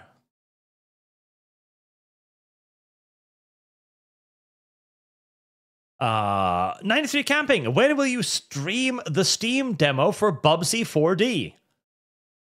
When chat gives me money for it? No, Hassan just got here. A footfish. Hey, från Sverige. How does it feel to know that you are known as the footfish in countries you barely even knew existed 3 days ago? I don't know. I hardly know how to feel about many things anymore. Especially when people know me as the footfish. Emotionally And then I have numb. Then I have to question, how did I get to this point in my life? And then I look back at that Stellar Blade stream, and I'm just like, oh, look at, hi, ArchCast, how are you? You bought me for $100, and now I'm here. It was a bargain, no doubt. Trick or treat. Can I smell your feet? A kick in the spheres. Kudos to Amalgamite for 1 year of streaming. Whenever she or anyone else worries about hitting rock bottom, also remember that you can rise back up again. Mal hit rock bottom? What happened to Mal? Does Mal have an embarrassing story? An embarrassing past? Because if so, send it to me. I'll make memes about it and remind her of it. Infinitely. Endlessly. I am more than happy to rub salt in Mal's wounds. I mean, it would be unfair if I only did it to Lum Lum. Dreyfy, if you sell your soul, you can't complain about it. Very true. Isn't that right, Lumi? This is my previous chat for Lumi Japan Dog Costume Fund. Shut up. Alex Adamson, by the way, Arch, enjoying the new Sabaton album? I haven't acquired it yet. These days, all I'm listening to when I'm playing games is just ball sacks and minotaurs chooming all over the place. I thought it was your ASMR playlist. You know, that's a good call out, Lum Lum. Let's see if there's any Minotaur ASMR that we could fund for you to listen to. No! Let's see. Oh, No. there is. Unfortunately, It's your search history, not mine. I'm sorry to say it, chat. It's all the wrong gender. We don't have any big swinging dick Minotaurs for Lum Lum to listen to here. Oh well. We tried.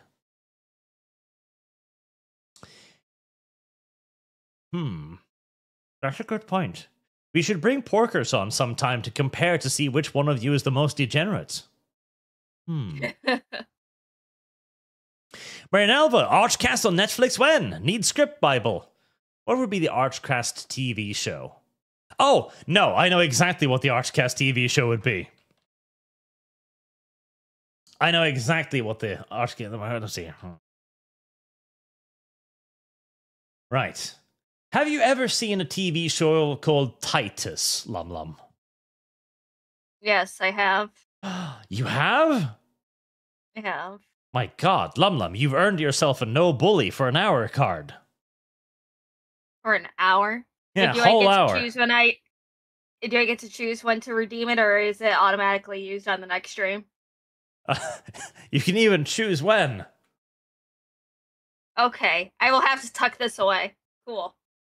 See, Titus is one of the funniest fucking shows ever made, and nobody knows about it. Nobody fucking knows about it.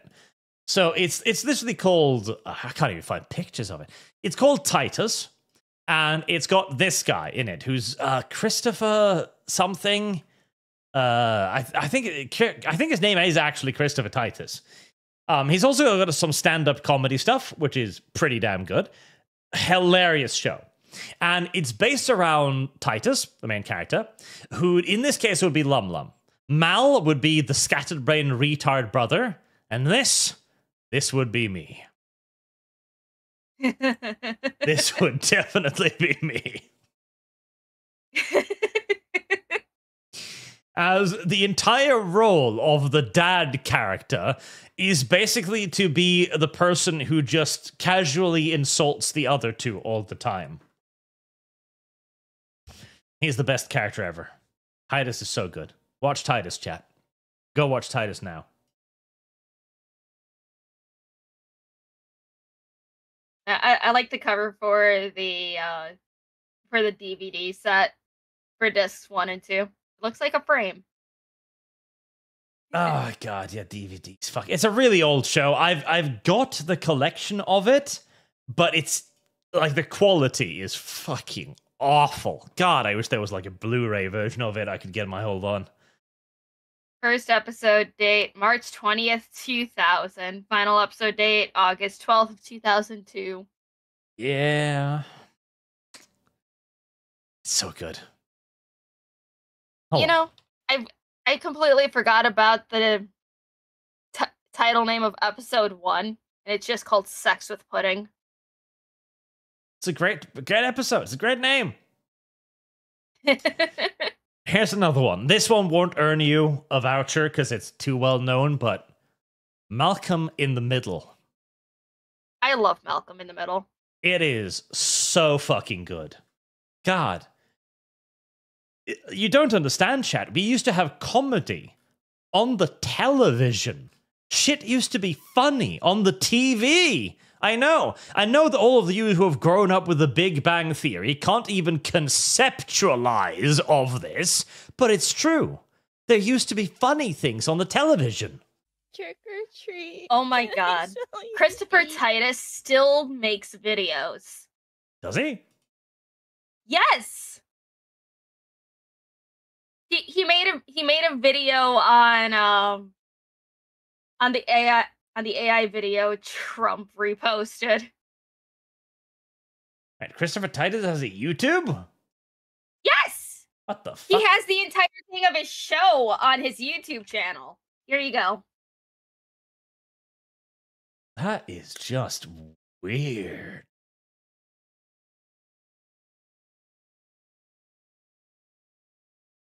He has a podcast. What the fuck? Yep.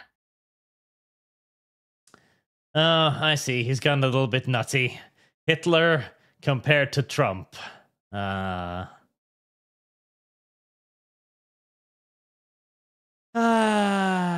Violent radical left. Where's the proof? Are you fucking kidding me?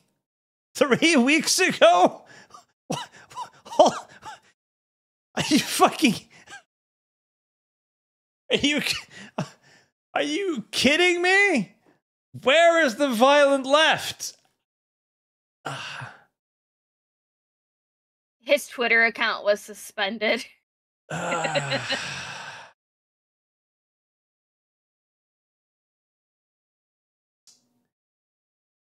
damn it. Yes. He's even got videos on Charlie Kirk, and he's asking the question, where is the violent left?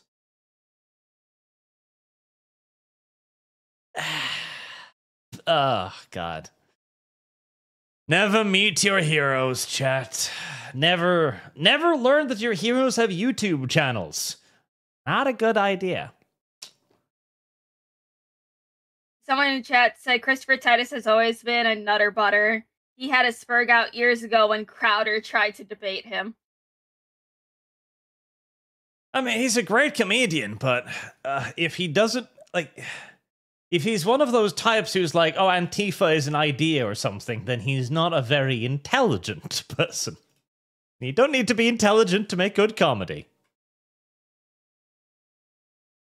Sigh. Yeet, you might have missed what I said, but since you mentioned Lum Lum is the opposite of Sponge for absorbing strategy, rename her to Lum Lum, the Dum Dum. But that's just mean. I would never be mean to Lum Lum. Baron Stargard. Also, my novel continues on Substack, though I primarily made this second chat because I forgot to put the first one towards Darkwood. Total of $10.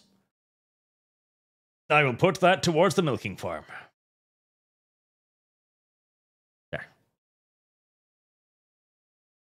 Shajad, it tickles my funny boner that Hate Monger is probably the most popular character of Space King, as he's the least politically correct one. Well, of course.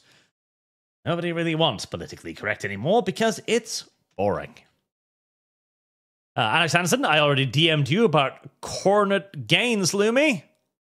Lum Lum, you ignoring people in your DMs again? No, I just get busy and I forget. Oh, I read them, I see them, I subscribe to their channel, so I try to remember, okay, gotta reach out. And then I forget.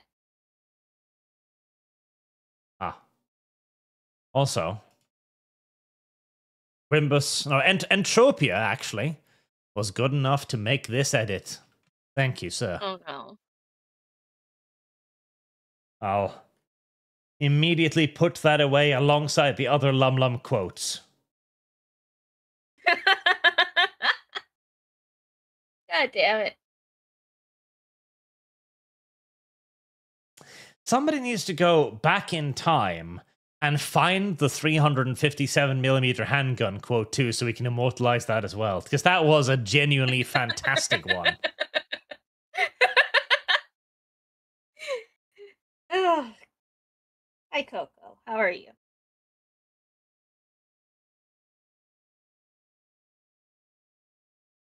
Fuck. Tab. Where did you go? There you are. Manage the Red. Hey, Lum Lum, what is the difference between light cruisers and heavy cruisers? Saying they are boats don't count. That's true, Lum Lum. Light cruisers are smaller boats. Heavy cruisers are bigger boats. How do you define bigger, Lum Lum? Bigger. Bigger. Only partially correct. That is not the primary distinction, as there are light cruisers that are quite close to the size of heavy cruisers. Try again. Light cruisers have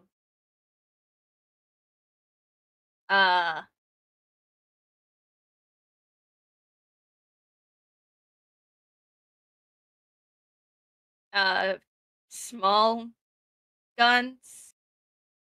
Heavy ones have bigger and more guns, question mark. There you go. That is correct. Well, not the more guns part, but the definition between a light cruiser and a heavy cruiser is the caliber of the main armaments. Oh, okay. Wanari, 4 one-page rules lore. I linked it on Discord directly 2 weeks ago. Well, send it to me, not on the Discord. God, do you know how much stuff is in there? There's an entire section dedicated to food pornography in there somewhere. What? Yeah. Why wouldn't there be? You know, I don't. Granted, I only ever chat in the officer chat in your Discord. In fact, I'm still more active in there than you are. It's funny. But you know what? I don't want to explore more of your Discord. Maranga 2, Blue-Eyed Samurai has an Irish villain. All Irish people are villains. There's no such thing as an Irish villain. They're Irish. And eventually, Draken, I have actually commissioned the thumbnail now. So, at some point. So, Jard, there was a massive campaign to show how unpopular the elections were, so a massive percentage, myself included, spoiled our vote. Arch loves the Irish. He just can't admit it. He's a tsundere for us. I will burn your island one day. Sean King, what about us, Irish descendant North Americans? That's fine. You're in America. You're Americans now. Strifey, still Arch, I have to admit Irish songs are catchy. No, they're not. Hell, I have no problem with the monarchy, but come out ye black tans. I still find myself humming on occasion to you disgusting and degenerate farm fund. The Irish are not people. And the fact that you find their braying noises to be somehow appealing, well, that speaks volume of how much brain damage you've suffered. Boog, married with children is better with Titus. Okay, put user in timeout. Johnson Smith, Arch, a reason increasing the ads, increase your viewership, cause the ads are better than you. Timeout.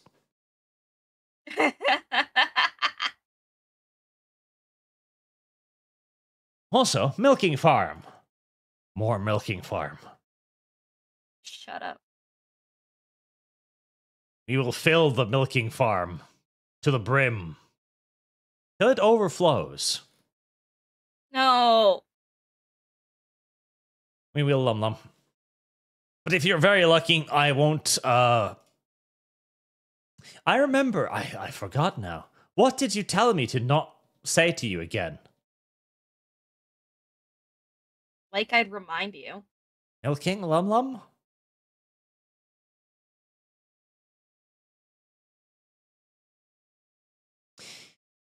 You know, chat, technically, theoretically speaking, since Lum has a child, that means, and has considered drinking her own breast milk. I have, yes. That means that Lum milk does exist, chat. It's not a theoretical. Oh my god. Now stop thinking. Shut up. Stop You should thinking. consider that carefully, chat. It may determine your future course of actions in life. No. But until next time, now that we've gone through all the super chats and all the Streamlabs and all of the kicks, I will bid you all adieu. I'll say good night. Farewell, chat. Good night, guys. Thank you for your generous donations. And we'll see you all again tomorrow with Barotrauma as well. Have a good night, chat.